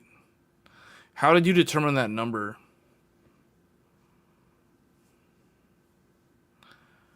$950X3D is 1.25. How did you determine that number though? All right, look, it's doing it. It's doing the training. It's almost done. Here it goes. It's coming up. It's coming up. It's coming up. We're in. We're in. DDR5 6000. There we go. Why is it going into this easy mode though? I don't like that. But anyway, here we go. Memory frequency, DDR5 6000, 192 gigs. Go to the expert mode. So there we go. We have DDR. I don't like how Gigabyte starts it in that mode. I want it to be in advanced mode. Okay. Let's. So we got in. There it is. 128 gigs, 6000. Honestly, that memory training did not take too long. It also set my Infinity Fabric automatically to 2000. That is the correct number. Do not change this. So it should be at 2 gigahertz on Infinity Fabric for this ratio of DDR5 6000. All right, now that we've done all of that, we can go ahead and reboot this and get into memtest86. So I'm going to reboot. I did Control Alt Delete. And now what's going to happen, memory context restore is activating. It is already about to post. And here we go. Let's boot up in auto mode. I think, unless this is the wrong. Did I install the wrong? No, that's the correct one.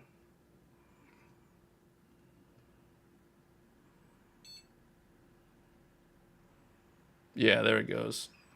There it goes. All right, Memtest 86 is booting up in auto mode. Here we go. We're going to test the stability now.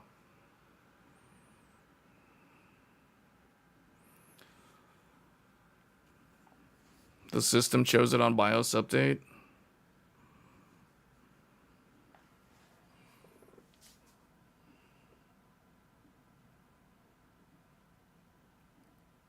Did I plug the thumb drive in the 2.0 one? It should have been going a little bit faster. It should be in the 3.0, but I think I plugged it in the wrong USB slot. All right, here it goes. It's going to automatically start in 2, 1, 0, starting now. There we go. Memtest 86 is going. It's going to check for errors. Now, the more memory you have, the longer it'll take.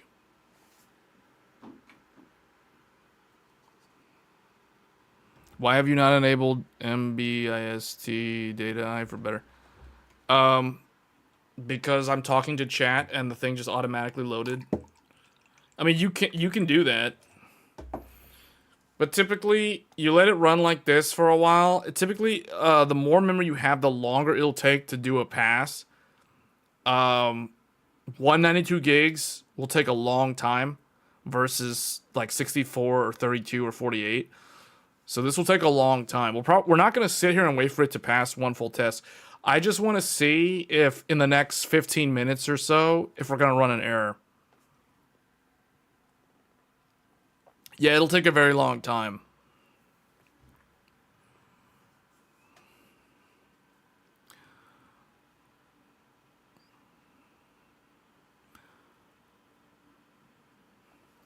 But see, this is how you get DDR5 6000 to run on, you know, okay, guys, just for those that joined later, we are not using an actual, like, legit 4-stick memory kit. We're using 2 different kits. They're the same kit, same type of memory, both SK Hynix, but the thing is, it's mismatched, technically. So if you're doing this and you have this much RAM, you cannot load Expo or load XMP. You cannot rely on that because it might not work. You have to manually set the speed in the BIOS and let the motherboard train to your manually defined parameters. And the ProctODT, the impedance values are literally the secret sauce. Without tuning impedance values, doing something like what we're doing here with 2 separate memory kits with this much RAM is near impossible to pull off without messing with the impedance values. Now, the new Gskill kit. Actually, let's go ahead and bring back up the Gskill kit here. Let's go make this smaller or bring this up. Where's my... Is it this one? Yeah, this one.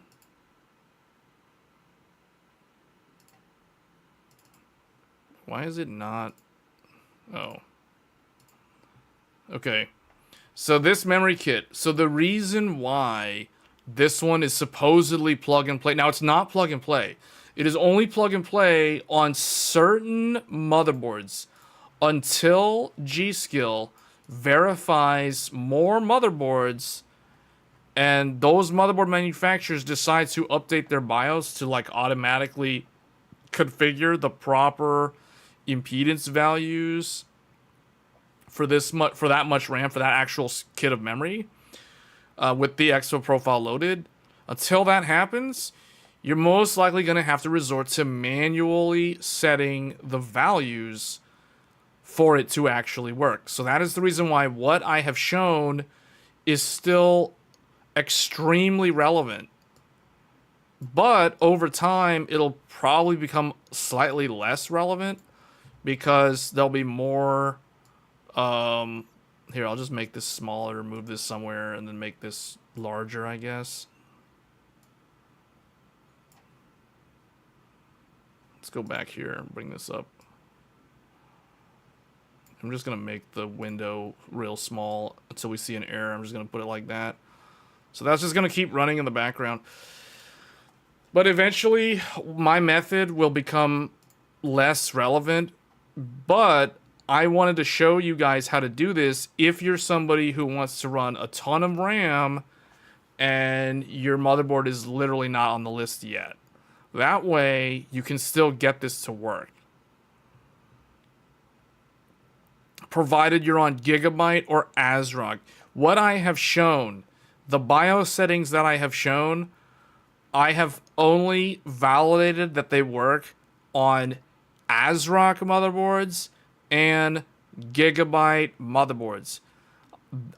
So the values that I have selected for ProctODT, for DRAM DQDS, for the nominal write, nominal read, RTT write, RTT Park DQDS, all that stuff, like those values that I have shown in the BIOS earlier do not work on ASUS. And they do not work, well, okay, they might work on MSI, but I can tell you they do not work on ASUS motherboards.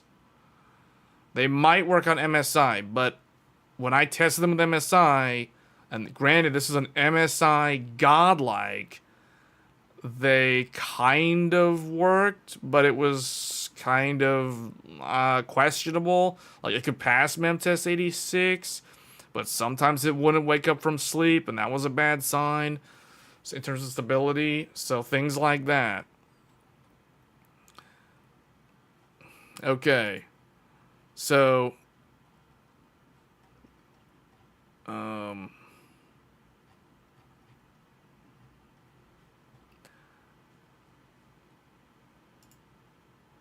this kit of memory is the one that everybody's been asking me about, though.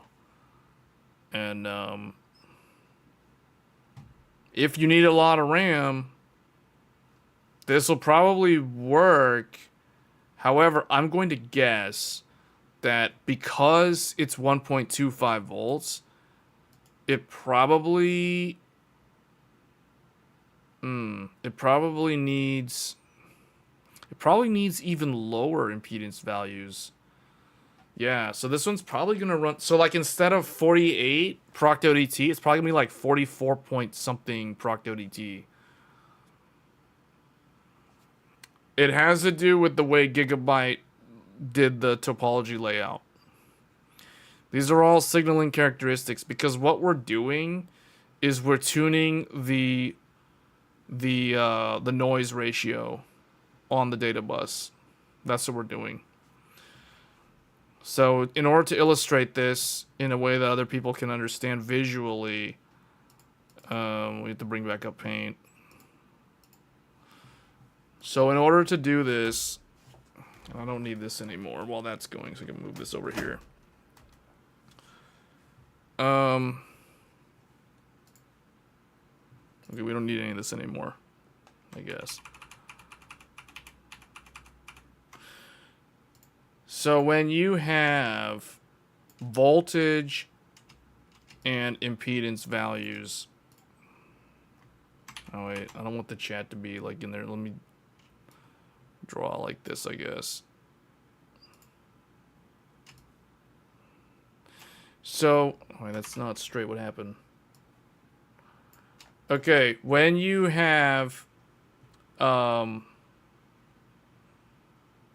if you have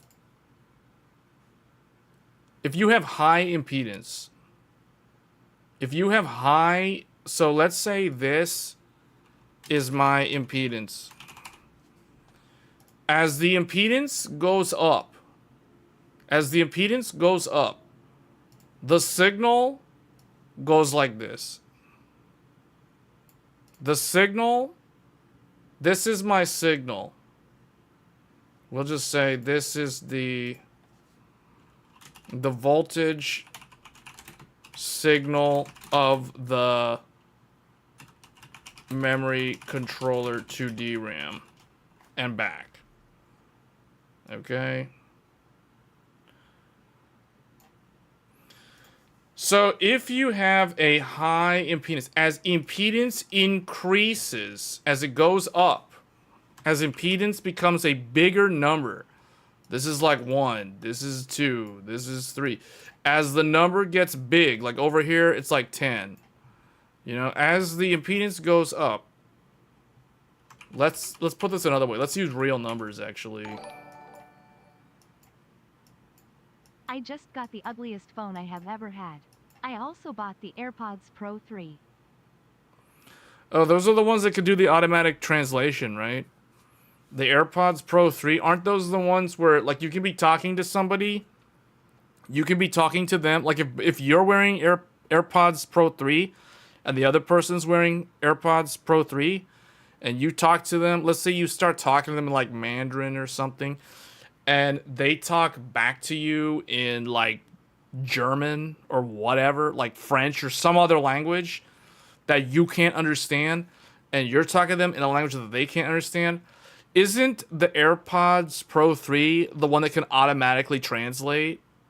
Like, it'll listen to both of you talk to each other, and like you'll hear like an auto dub of what that person's saying in a language you understand, and then likewise they'll hear a dub of what you're saying in a language they understand. Isn't that it? I've heard that, guys. Isn't that true? AirPods Pro 3 has automatic translation capability? Or am I completely off base on that? I'm pretty sure that is a thing.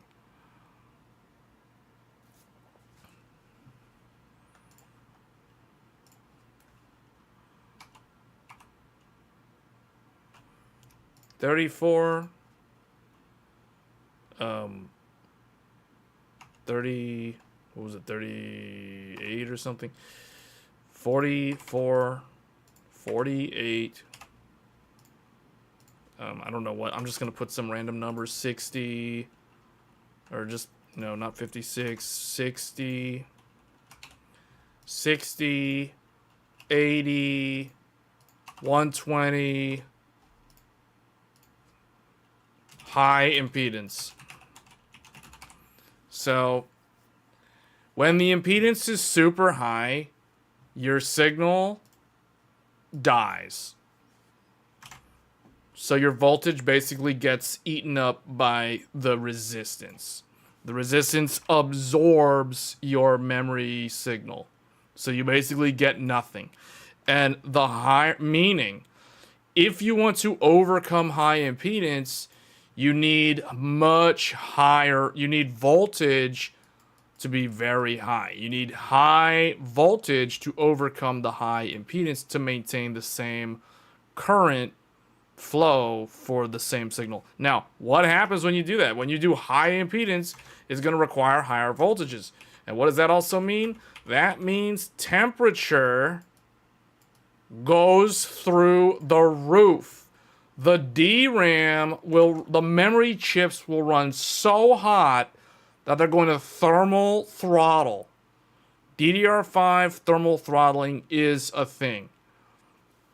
Once DDR5 gets to 65 Celsius, DDR5 thermal throttles automatically at 65 degrees Celsius. In some memory kits, they'll start thermal throttling at like 60 Celsius, 58 Celsius. So you can't do high impedance because that's going to make the temperatures too hard to control without insane cooling. So that's why high impedance is not going to work for trying to run RAM at high speeds. So what does that mean? That means you got to go low. That means you got to lower the impedance. You got to lower the impedance. Now, what happens when the impedance is really, really low? Like if it's down here at like 34 ohms. These are in the ohms. Impedance. in ohms. You know what I'm saying? What happens when it's really low?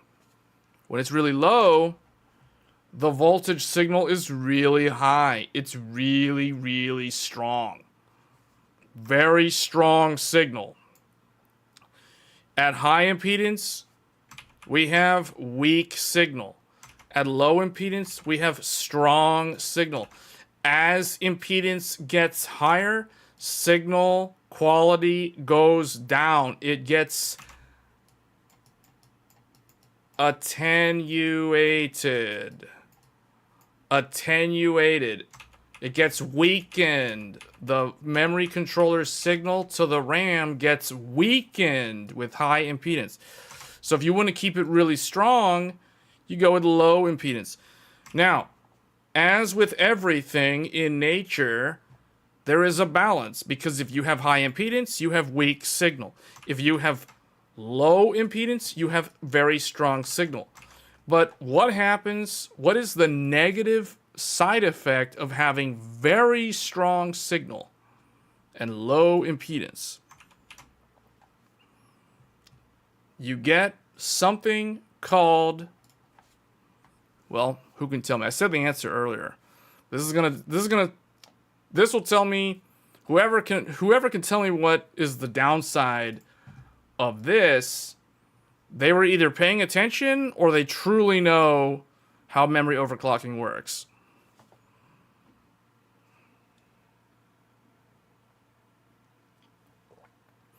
Because what we're trying to do with this memory overclock is we're trying to avoid the negative effect of doing this. But this is my best hope at getting this to be stable, because I know this won't work. Because I can't cool my RAM well enough to handle high impedance. So I have to go for low impedance by trying to avoid the big necessary evil that could happen with running low impedance. No, it's not a power surge, and it's not a high temperature problem. High temperature problem happens when you have high impedance. High impedance means high temperature, means it needs higher voltage, which means higher temperature. Water-cooled RAM is too impractical. We're running a full air-cooled system right here.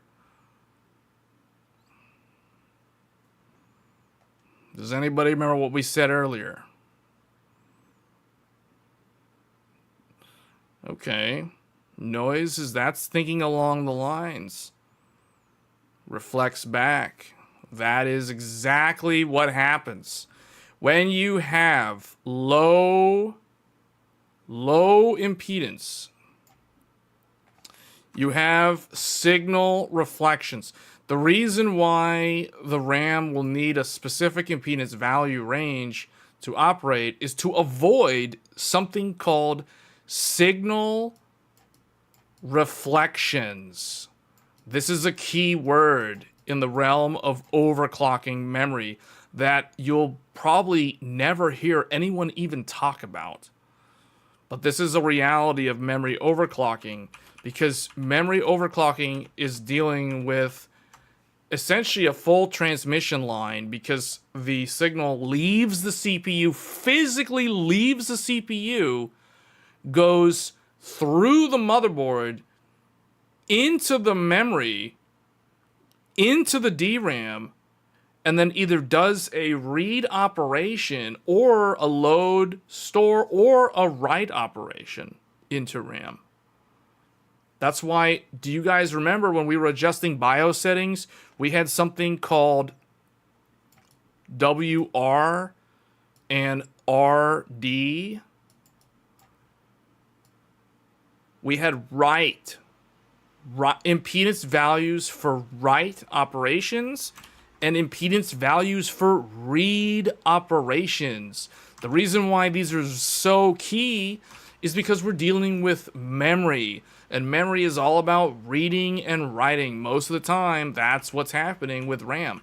So that's why you have an impedance range for a read operation, an impedance range for a write operation. That's why there's those RTT nom R or WR write, or the nominal read RD. That's what those are all about. Now, if you have too little impedance, if the impedance is too low to maintain the signal, if it's not able to attenuate the signal down to the point where it's able to terminate the circuit properly, then if this is my memory chip and this is my CPU memory controller and I'm sending the signal to the RAM and the signal will do a return path, like let's say I'm doing a read operation, read read operation from the memory. This is DRAM.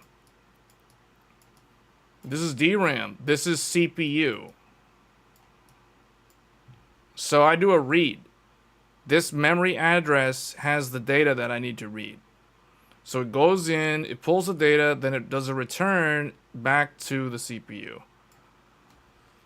This signal needs to be terminated in the RAM. And likewise, this signal needs to terminate in the CPU's memory controller. Now, in the memory controller, we have something called processor on die termination, proc ODT. Keyword, termination. We need to terminate the signals received from the DRAM, from the actual DDR5. If we do not do this, because we have set the impedance too low, which means it cannot soak enough of the signal and terminate it on the wire, what will end up happening is you get this really messy signal that will be noisy. So someone mentioned noise. That's a good keyword. That's around the right way of thinking about this. But you get this noisy signal that can potentially reflect. It can cause a reflection back toward the DRAM. And that's very bad. Likewise, you do the same thing with the read. So if your DRAM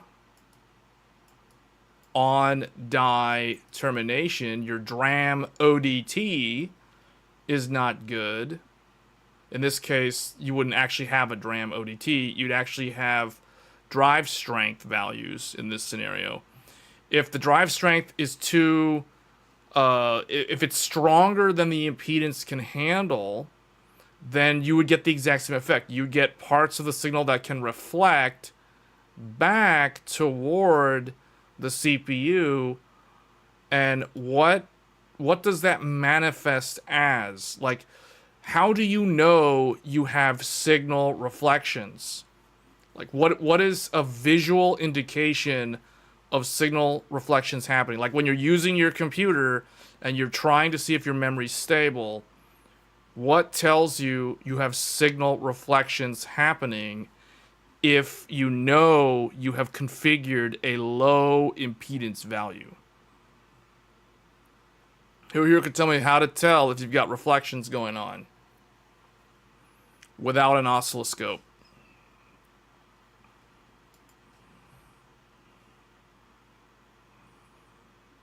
Does anyone know what's a visual indicator of signal reflections? We're kind of looking for them right now.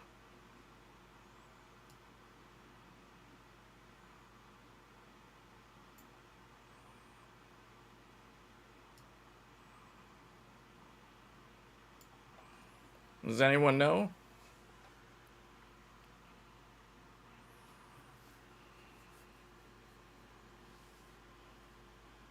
No one? Crashes, blue screens. Yeah, crashes, blue screens. So I was looking for someone to say errors. Errors. Simply errors. If you have an unstable memory test, like if your mem test is telling you you've got errors and you know you set a low impedance value, those errors are caused by signal reflections. Signal reflections lead to memory errors. They manifest as errors when you're testing the stability. Or if you're not testing stability and you assume everything works, crashes, blue screens. Those are a sign of memory reflections, signal reflections. So what I'm doing right now is I'm literally testing for signal reflections. So by testing for errors, if I can pass memtest86 with these impedance values, that means that my memory, and if it's good, my memory's good, and I'm not getting signal reflections, and that means this is a stable overclock of 192 gigabytes of RAM running at DDR5 6000. And then from that point, then I can start tuning things like my cache latency, my primary timings, that sort of thing. So that is literally what we're trying to do right now with memtest86. We are looking for errors which are actual visual indicators of signal reflections.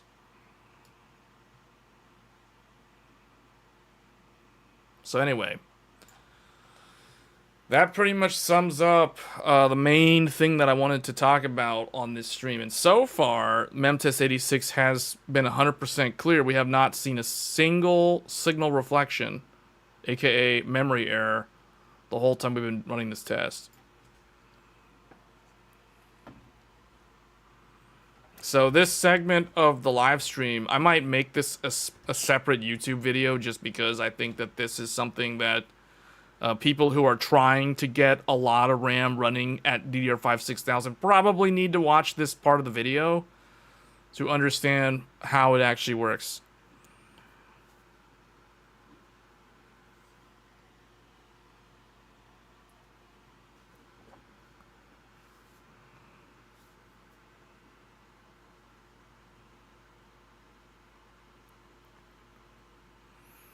I mean, that's an interesting analogy. I've never actually heard someone describe it that way.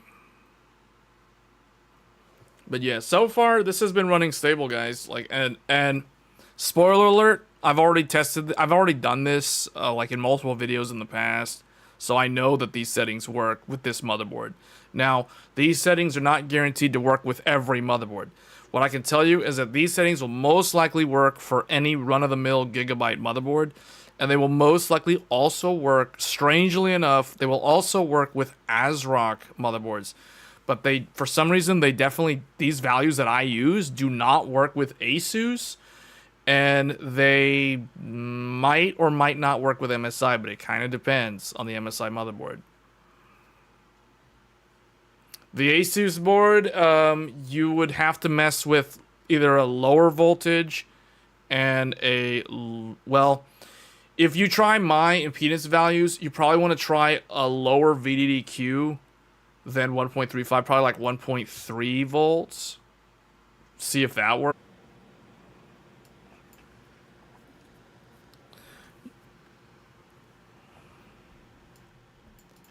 Yeah, so we can see with this that it's been running stable the whole time. So I'm going to assume that this will most likely be stable. Stream crash. What happened?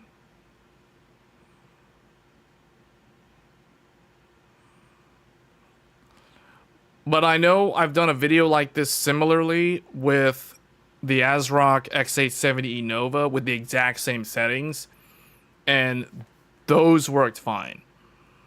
So, yeah, most likely this will work with the latest BIOS from Gigabyte, because I don't think Gigabyte does that many significant changes. You haven't heard a word from me for 5 minutes. So I've been basically talking to myself the whole time. Huh.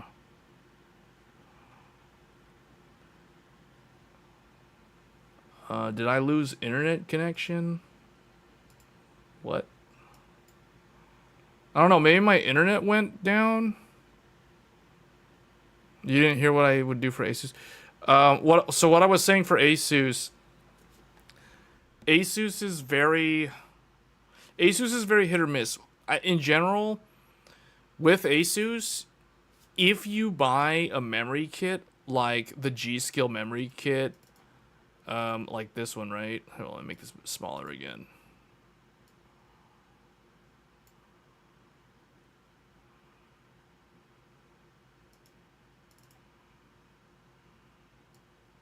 right? Wait. So, like, if you buy this memory kit, Gskill has worked with ASUS. Okay, they validate these for some reason. I don't know why they haven't validated any X870E, because my understanding was the first motherboard that they tested this memory kit with from ASUS was the Crosshair Hero. So I don't know why the Hero doesn't show up on this list. I really don't understand that. Like, MSI has a whole bunch of X870E boards, but ASUS has like none, so I don't really know why that is. But yeah. I don't know, maybe my internet cut out? I don't know.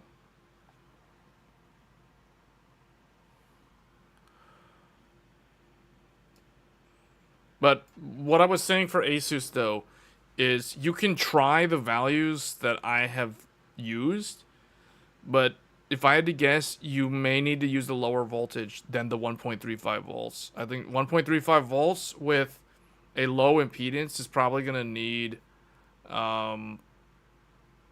yeah. If you're going to run those low impedance values, you probably need to reduce the voltage on ASUS. Because ASUS is probably using some kind of like lower... It's probably using like a low loss PCB thing or something. And the other thing too is if you have X870 on ASUS, or at least the ROG ones, you have the Nitro path. And Nitro path is not supposed to help 4 sticks of memory, but because the memory DIMMs sit lower and they've reduced the amount of copper to try to reduce, it's basically what they're trying to do is they're trying to do like a low loss PCB and memory contact design. Because of that, you probably need a lower voltage, and the key hint is the fact that this new memory kit is a 1.25 volt memory kit. When was the last time you saw a DDR5 6000 performance kit with 1.25 volts? Usually they're like 1.35, 1.3. Rarely are they ever 1.25. So my guess is that by doing 1.25, they're able to use lower impedance values because the voltage is not as strong, meaning lower voltage can use less impedance, which leads to potential stability. That's the idea. That's my theory on how this memory kit works. Like, how they managed to get it to work is they need a really good binned DDR5 6000 that can do 6000 CL36, which is not super impressive by any means, but they're able to get it to run at 1.25. And I think that is the secret sauce. Like, the 1.25 means they don't need a high impedance value. They can get away with a lower impedance, and that's probably why it works. So I would imagine at some point you're going to see more DDR5 6000 kits that run at like 1.3 volts, 1.25 volts. That's the reason why I typically always prefer Gskill, because, you know, back when everyone was running 1.4 volt CL28 or whatever, you know, I was advocating for 1.35 at like DDR5 8000 because I thought that was a better way to go, because you didn't need active cooling for your RAM, because you were only doing 1.35 volts instead of 1.4 volts, so it was easier in terms of temperature. You know, that was the reason why I like Gskill, because they're running lower voltages, which typically indicates that they have better binned memory if you're looking at low voltage at a given speed. Or at high speed, low voltage, that usually means that it's a well-binned kit. So anyway, that's what I wanted to say. Somebody mentioned earlier in the stream, I'm trying to find the comment, scrolling back up here. Trails in the Sky remake demo on Nightmare like 3 hours before it comes out. Oh, that's right. That game is coming out soon. Oh, man. That game's coming out soon. Why is it that their game has, like, no pre-order option? It's just randomly, like, you go to the game page, and it just shows, you know, the game. You can't even like, wow, it's whatever. Let me see. Trails in the sky. It says this game plan. Okay, it says this game plans to unlock in approximately 3 hours.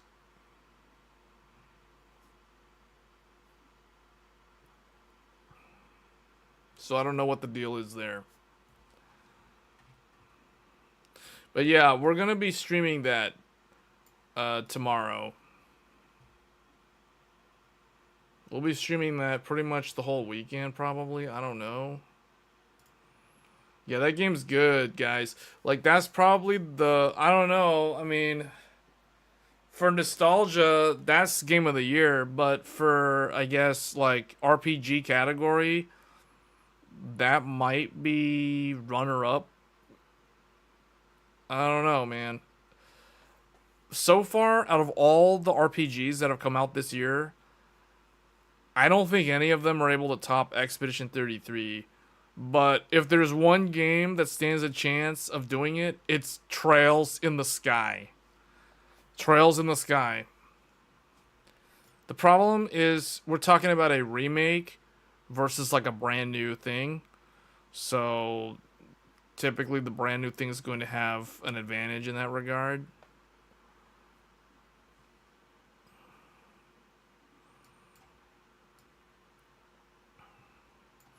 Well, the RAM timings you can adjust, but I haven't verified. Well, I mean, we can kind of skip this, I guess. We can skip this and go in and show how to adjust the RAM timings. But I was just going to let this run. I mean, it looks like it's, what, 94%? Oh, but it's past... Yeah, 94% done. Test, whatever test it's doing.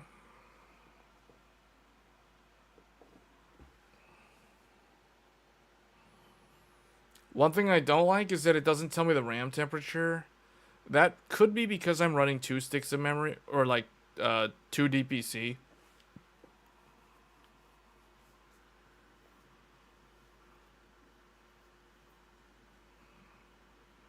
Who here is going to be playing Trails in the Sky?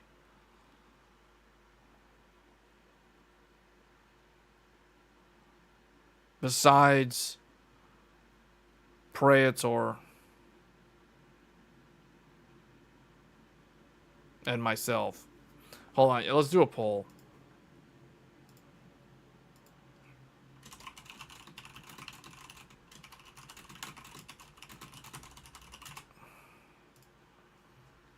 Okay, poll is up. Are you going to play Trails in the Sky this weekend? And by Trails in the Sky, I'm referring to the first chapter remake. Not the old one. Not the sprite-based one.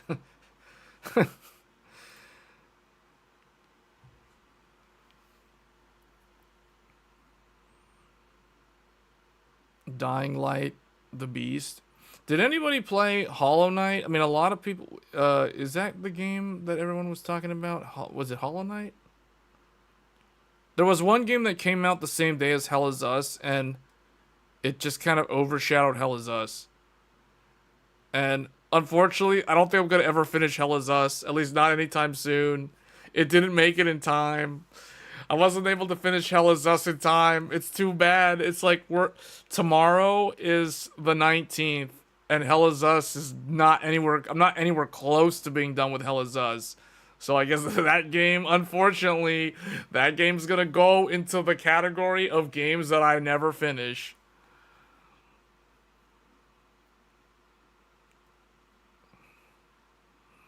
Because this game is about to step on top of that game.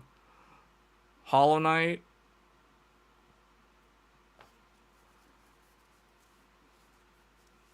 Oh, this is your entry point? This is probably the best way to get into the series. The only problem is, and no one has actually mentioned this, anyone who's covering the Trails games, like, I'm surprised no one has mentioned the fact that if you start with this game, you have to wait for the next one to come out, and then you have to wait for the one after that. And then you have to wait for the remake of Zero and Azure. And then I guess you can play Cold Steel, but Cold Steel 1 and Cold Steel 2 look so bad in comparison to these remakes. So it's like, oh, they might as well remake every single one of them up to the end of the Cold Steel, like Cold Steel 4 and Trails. Well, 3, 4, and Reverie look modern enough that I don't think they need to redo those. But 1 and 2, Cold Steel 1 and Cold Steel 2 do look pretty dated at this point. Because those are PS3 games.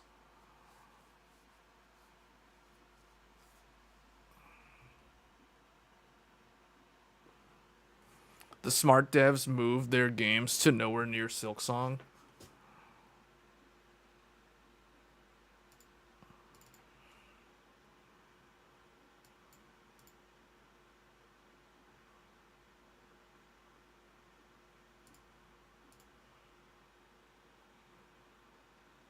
Remake of SC has already been confirmed. Hold on, why? Hold on, let me check something here.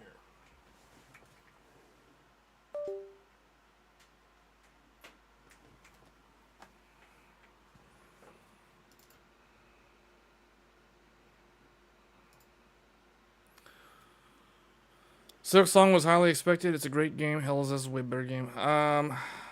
You know, the more I think about Hell is Us, and the more I listen to what people were saying about the other games, though, Silksong seems good, but I think Silksong lived up to its expectation. Hell is Us, kind of, it's kind of like Expedition 33. But I do think Expedition 33, out of the new games from smaller devs, between Expedition 33 and Hell is Us, I think Expedition 33 is the better game. Hell is Us is a cool game, but I don't think it's it's not a fantastic game. To me, there are points where the game just gets kind of repetitive and tedious. And there were probably a few things they could have done differently with that. Like the combat could have been different. The enemy variety, for one thing.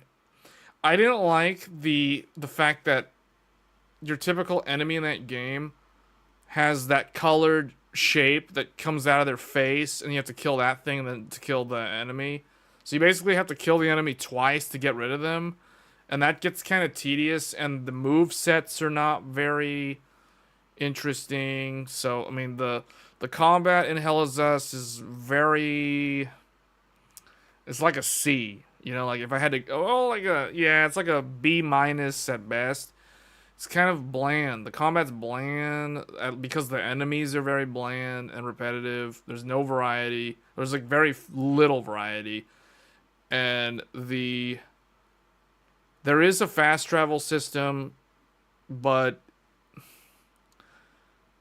they should have done something different. Like, if you complete an area, like if you complete one of the areas, you should be able to get some kind of map for that area.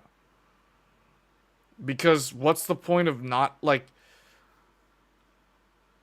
if you do all the, well, I don't know. They should have just done something more optimally with that game. It's just kind of, yeah, I don't know.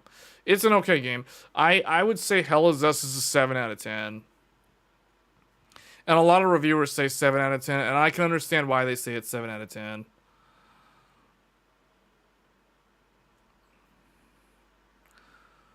What was I trying to do? I forgot what I was trying to do. Man, what was I going to do? I was going to do something with the browser. Can't even remember now.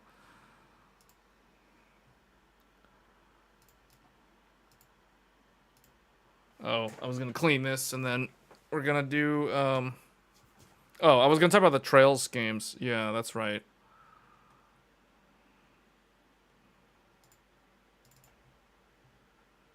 I was going to do Trails. This one, oh, you guys can't see because this thing's in the way again. Oh, that's in the way again. There we go. Alright, well, I'm waiting for this to throw an error. Only move this, make this smaller again, I guess. Okay, So Trails in the Sky has like 3 games. Trails in the Sky. So the first one was called Trails in the Sky FC.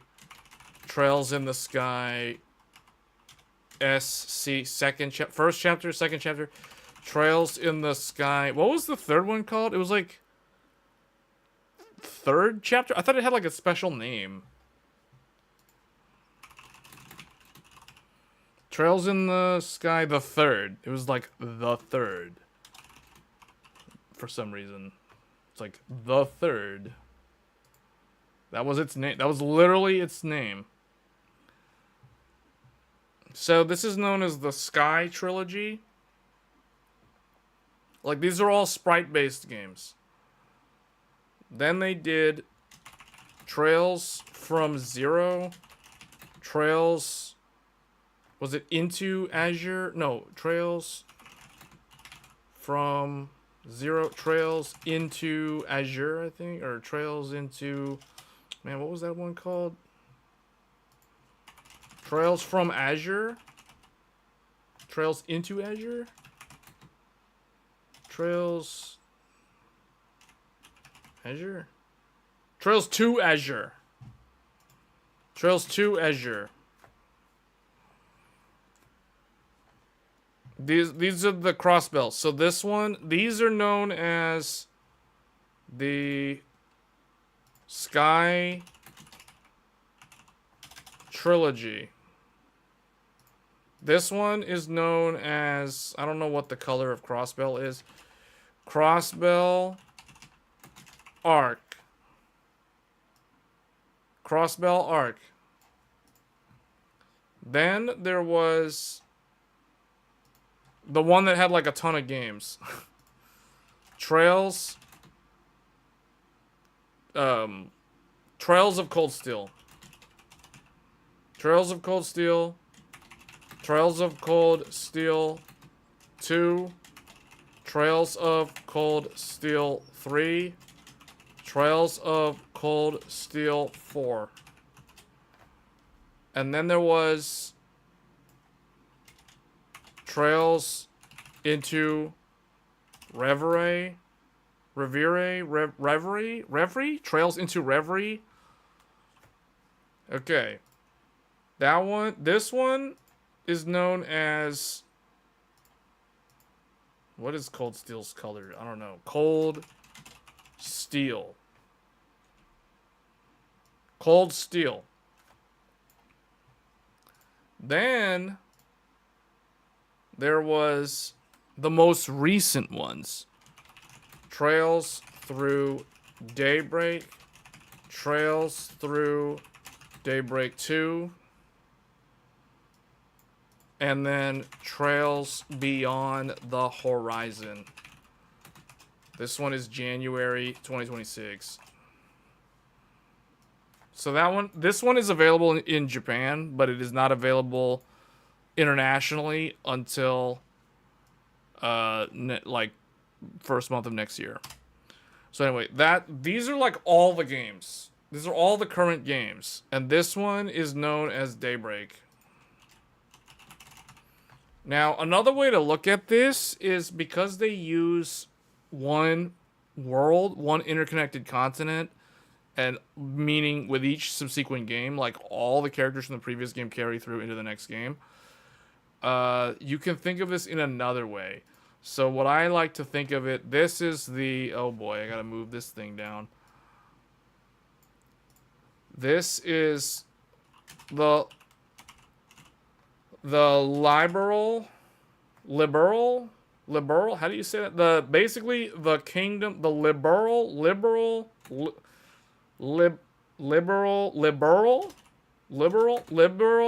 kingdom. The liberal kingdom. Liberal kingdom. This one is Crossbell State. This is like a nation state or something. I forgot what exactly. Okay, and then this one is the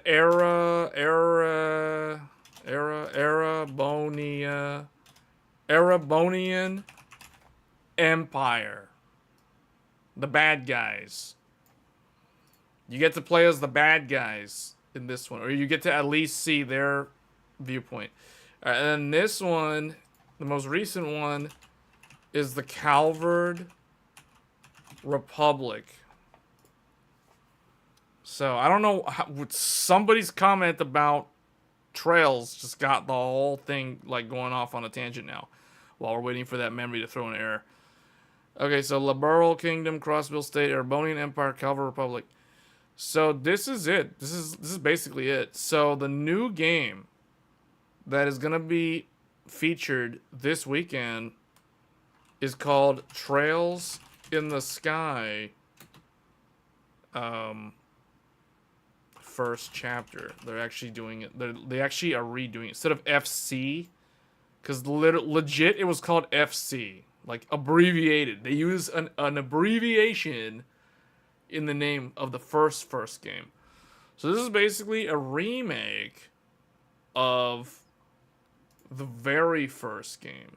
And the only reason why the name of the first game is First Chapter is because when this game was in development, they were about somewhere between 50 and 60% through the development. And I forgot who it was. It was someone higher up the chain in the company at Falcom said, how's the game doing?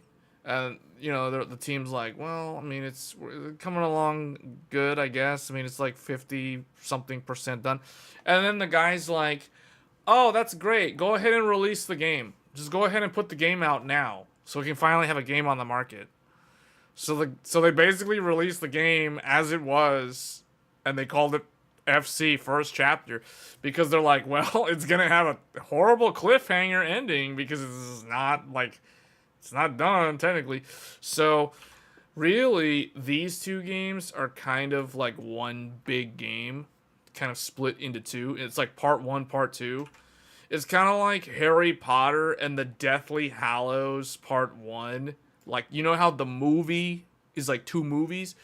Harry Potter and the Deathly Hallows Part 1 and Harry Potter and the Deathly Hallows Part 2. That's kind of like, that's the best example I can give you of what to expect. So this game that we're going to be live streaming like all weekend is pretty much like Harry Potter and the Deathly Hallows Part 1. So it's basically a Part 1. Hence the reason why it's called First Chapter. So it's about a 45-hour game. You know, I was interested in getting the Switch 2 version. It's just, I haven't seen what the game looks like with the actual Switch 2 version. I've played the Switch 2, no, okay, I've played the Switch demo on the Switch 2. But that is still the Switch 1 version of the game. I have also played the PS5 version on the PS5 Pro, and from what I could tell, the PlayStation 5 version and the PC version are very, very similar. Like, you can barely tell the difference because of the resolution. And I think the PS5 version does support the 120 frames per second mode if your TV supports 120 frames or more. So it's very, very similar to the PC version in that regard.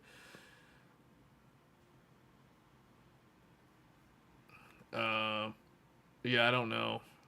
I'm very curious to know what the Switch 2 version looks like, though, because if the Switch 2 version runs at 60 FPS, and actually, I forgot, actually, Nintendo actually said what it does. I'd have to go find I don't have my Switch 2 with me right now, but I can't, unless I can, like, Google it real quick. Let me see. Trails in the Sky, First Chapter, Switch 2 Edition. Let me see here. Switch 2 Edition. Yeah. Okay. So the Switch 2 version can do 4K 30 or 1080 60. So yeah, you can play the game at 1080p 60 frames per second on the Switch 2. According to Nintendo. But I will probably be streaming the PC version of it. That being said, but I don't know. Like, if I can find gameplay footage of the Switch 2 version, I might get the Switch 2 version just because that gives me the ability to play it on the go, since I don't have a Steam Deck. And I'm not going to consider a Steam Deck until after the Xbox Ally X comes to market. Did I bump the... What happened here? Why is it kind of like... Oh, never mind. It looked like... For some reason, the mem test looked like it was... It was like lopsided for whatever reason. Yeah, so this has just been sitting here the whole time. Just... So look at this. Mem test has a 00 on the postcode. So that's what to expect for those wondering on the postcode settings.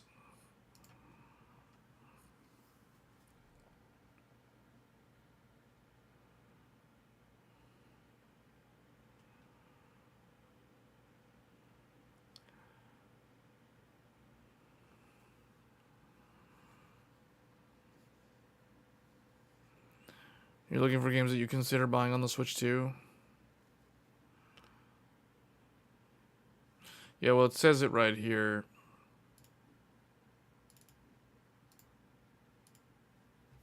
Right here. It's like Switch 2 edition. Enjoy a more comfortable adventure. Enjoy a more comfortable and smooth adventure on Nintendo Switch 2. Travel through Liberal Kingdom seamlessly with reduced load times. Experience sharper graphics with the Switch 2 dock connected to a compatible TV.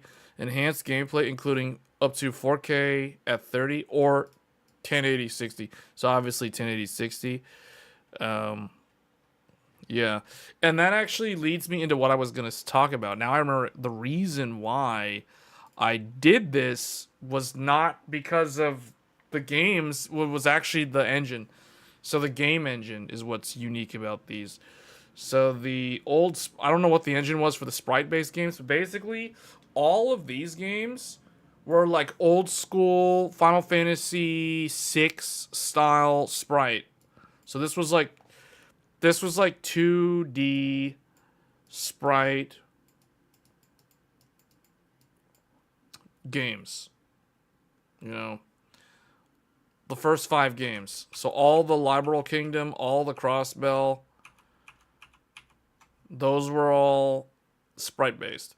Then because this was all like PSP, PlayStation Portable. PlayStation Portable was like all those games. Then, so we'll just leave this like this. PSP. You had PSP, PlayStation Portable. Then you had what I call the PS3 era. PS3 era was Cold Steel 1 and Cold Steel 2. These were PS3.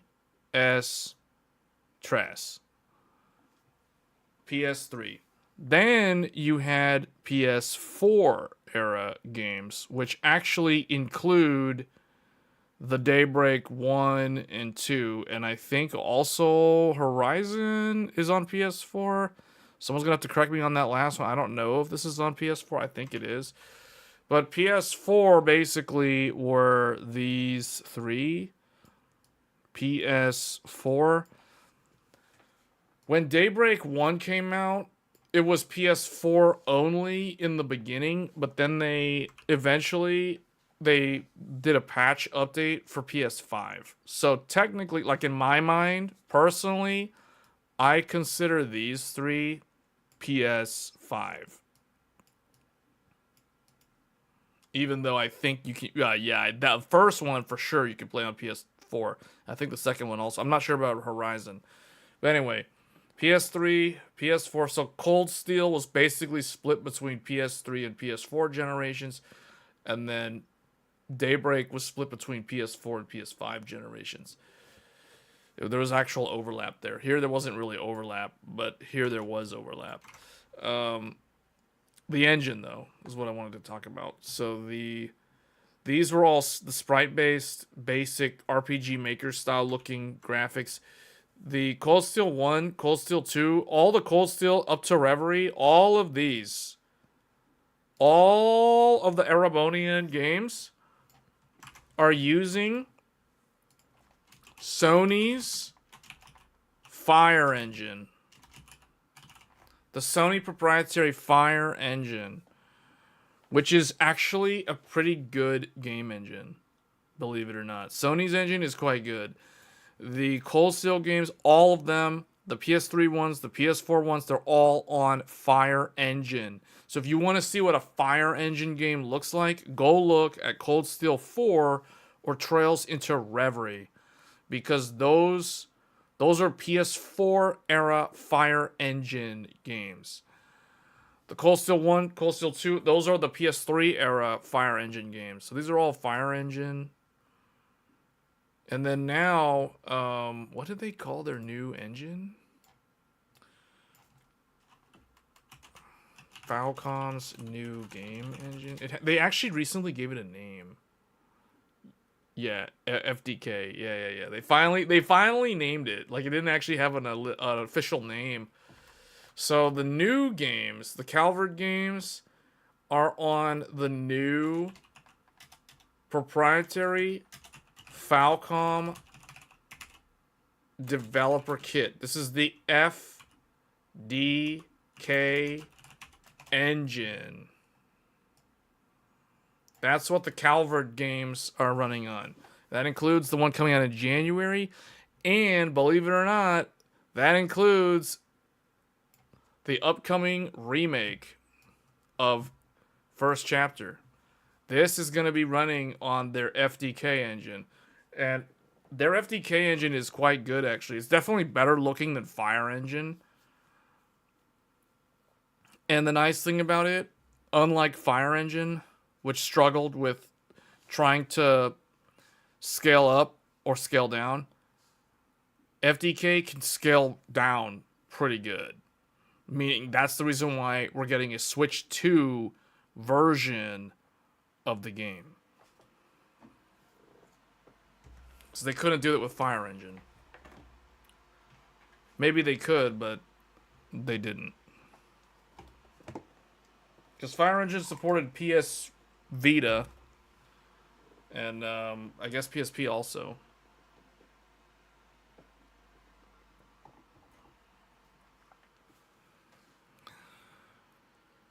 Okay, I'm going to go ahead and close the poll. So most of you are not going to be playing the game. That's fine.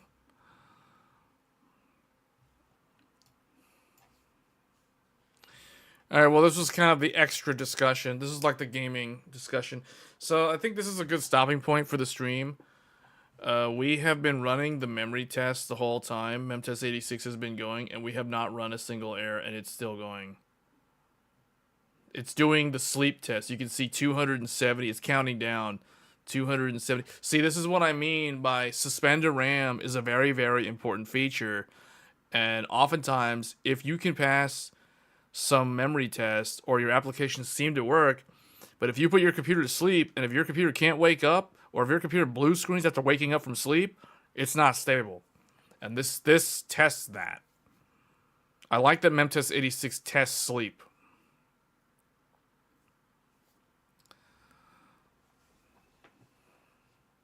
So far, we've run 0 errors with this memory set or this memory config. So I'm pretty confident this one is probably a good stable overclock with that much RAM running at DDR5 6000. That's with probably the standard JEDEC timing. But that gives you guys an idea how to get DDR5 6000 working. If you could pass MemTest 86 with the same settings that I used, you can try tuning your cache latency values to the Expo or XMP values and see if that works. Otherwise, that's going to be it for this week. Yeah,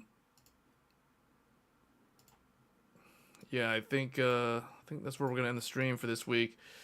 I will definitely be picking up Trails in the Sky First Chapter. For those that weren't able to figure it out, although I will say it when we start the next live stream, Trails in the Sky First Chapter is the mystery game. If you weren't able to figure that out up until now, well, now you know. And when we come back with the stream tomorrow featuring Trails in the Sky first chapter, I will announce it again at the start of that stream. So we'll be streaming probably on the PC, 4K, max settings, same deal, native resolution. And we're just going to play through it as far as I can in one sitting. And that's going to be it. So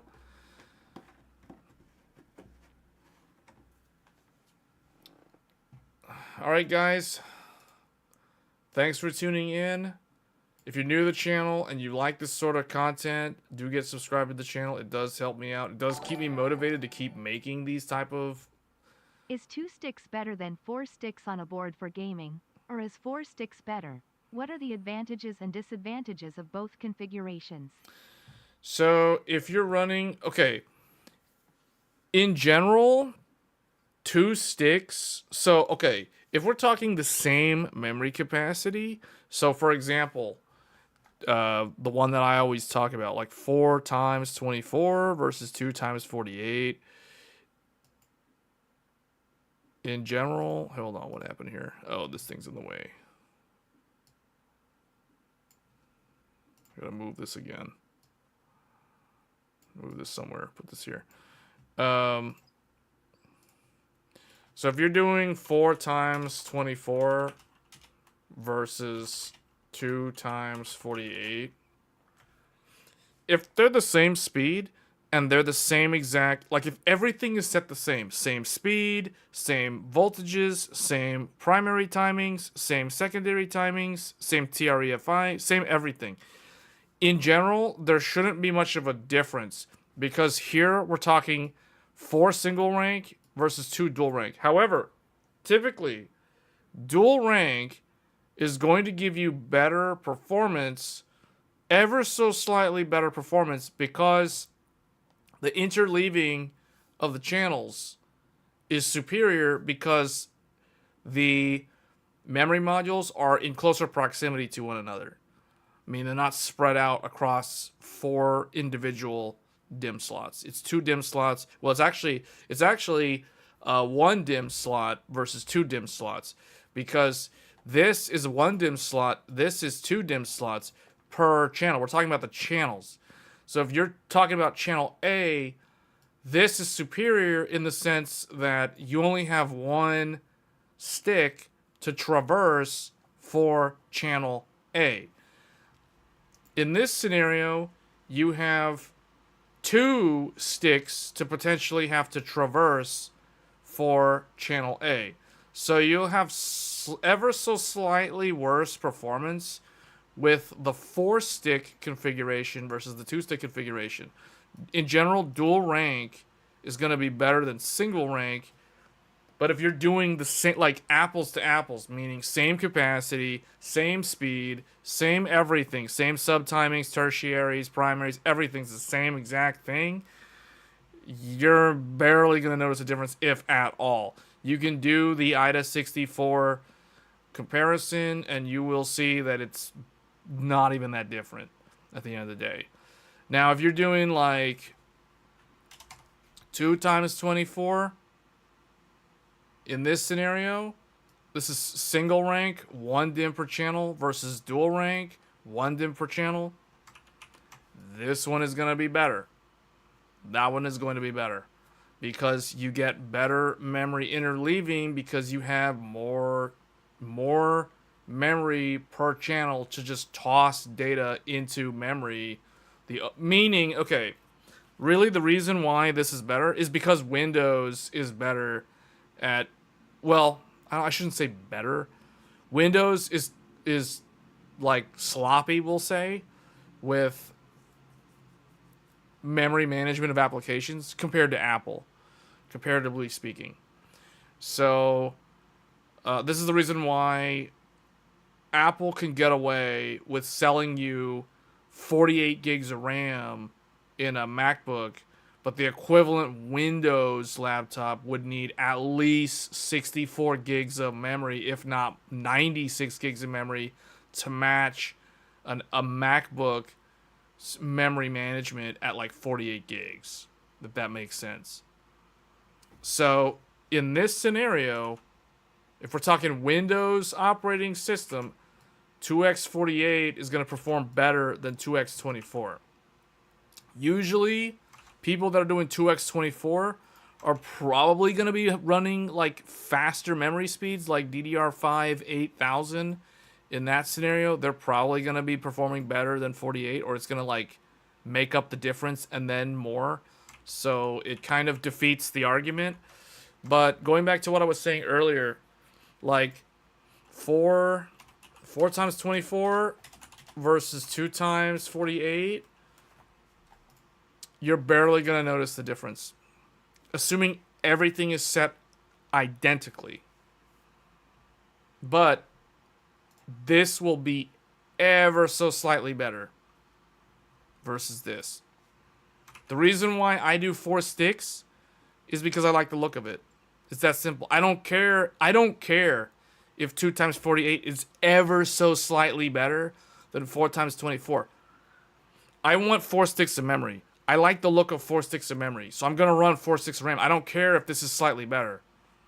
I care more about the looks versus the performance. Sounds kind of weird coming from an enthusiast, but that's how I roll. So if I wanted to do like fast RAM, I would literally take 2 of these sticks out and run 2 times 24 at 8000. That's what I would do if I cared about performance.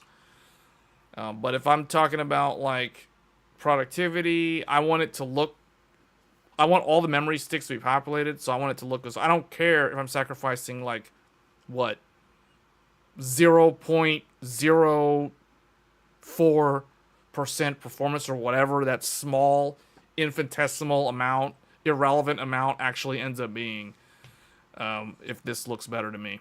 So that's my answer. If you're using the largest capacity sticks you can, and 2 of whatever that is, 4 is your only option. But see, I'm not even doing that. But yeah, if you're doing I'm not even doing that. I'm doing 4 single rank. The reason why I'm doing 4 times 24 is because I want 4 sticks of memory because it looks good.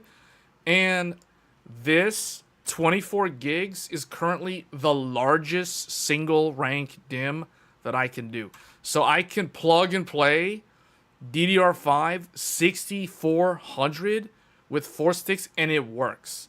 I don't have to do any of the things that I did earlier on stream in the BIOS. Like, all I do, 4 sticks, load Expo, go, done. That's it. We're ready. That's it. And it's stable and it works. I don't have to mess with memtest86. I don't have to mess with proctodt. I don't have to try different voltages. I don't have to do any of that nonsense to get 4 times 24 working, just to get 4 sticks of memory with RGB working 100% stable. So that's the reason why that's what I'm using right now. I mean, the last thing we'll do here, I guess, is and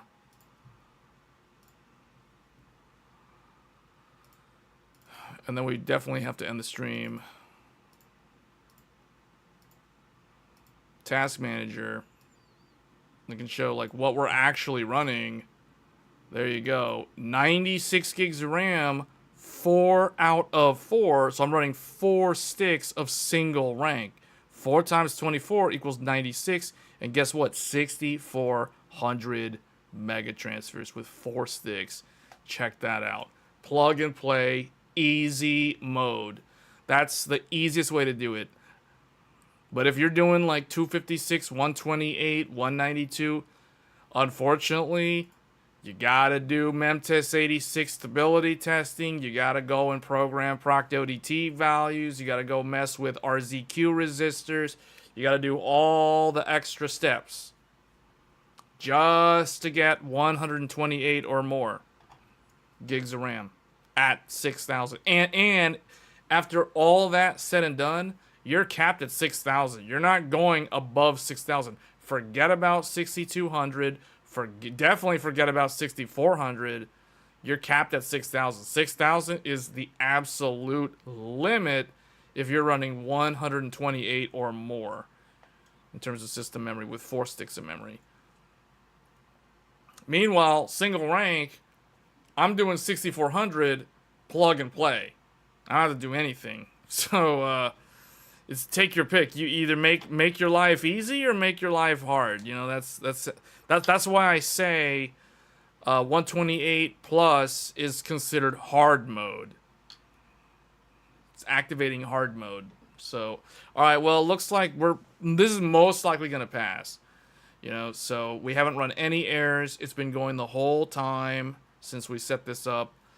And I've got like 3 or 4 videos now showing how to do this.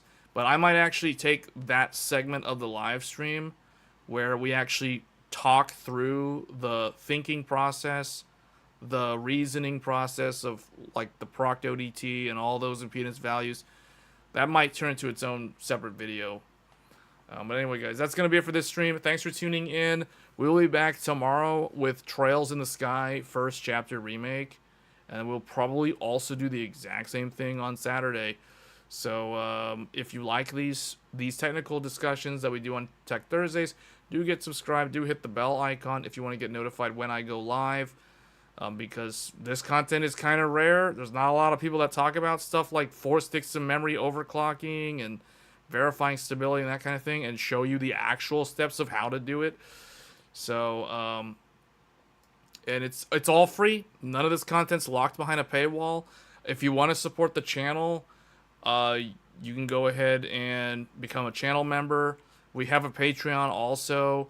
Patreon is one way that you can actually get in touch with me. Like if you want to message me on Patreon, that is one way to actually like talk to me if you have like some computer question or whatever. Because typically we do have a channel Discord, but honestly, the Discord has like so many people in there that I rarely ever have time to go in there and sift through all the messages in there. So I barely even check the Discord, to be honest. So really the best way would be like Patreon if you want to support the channel at the same time, or if you want to become a channel member, that does help support the channel as well.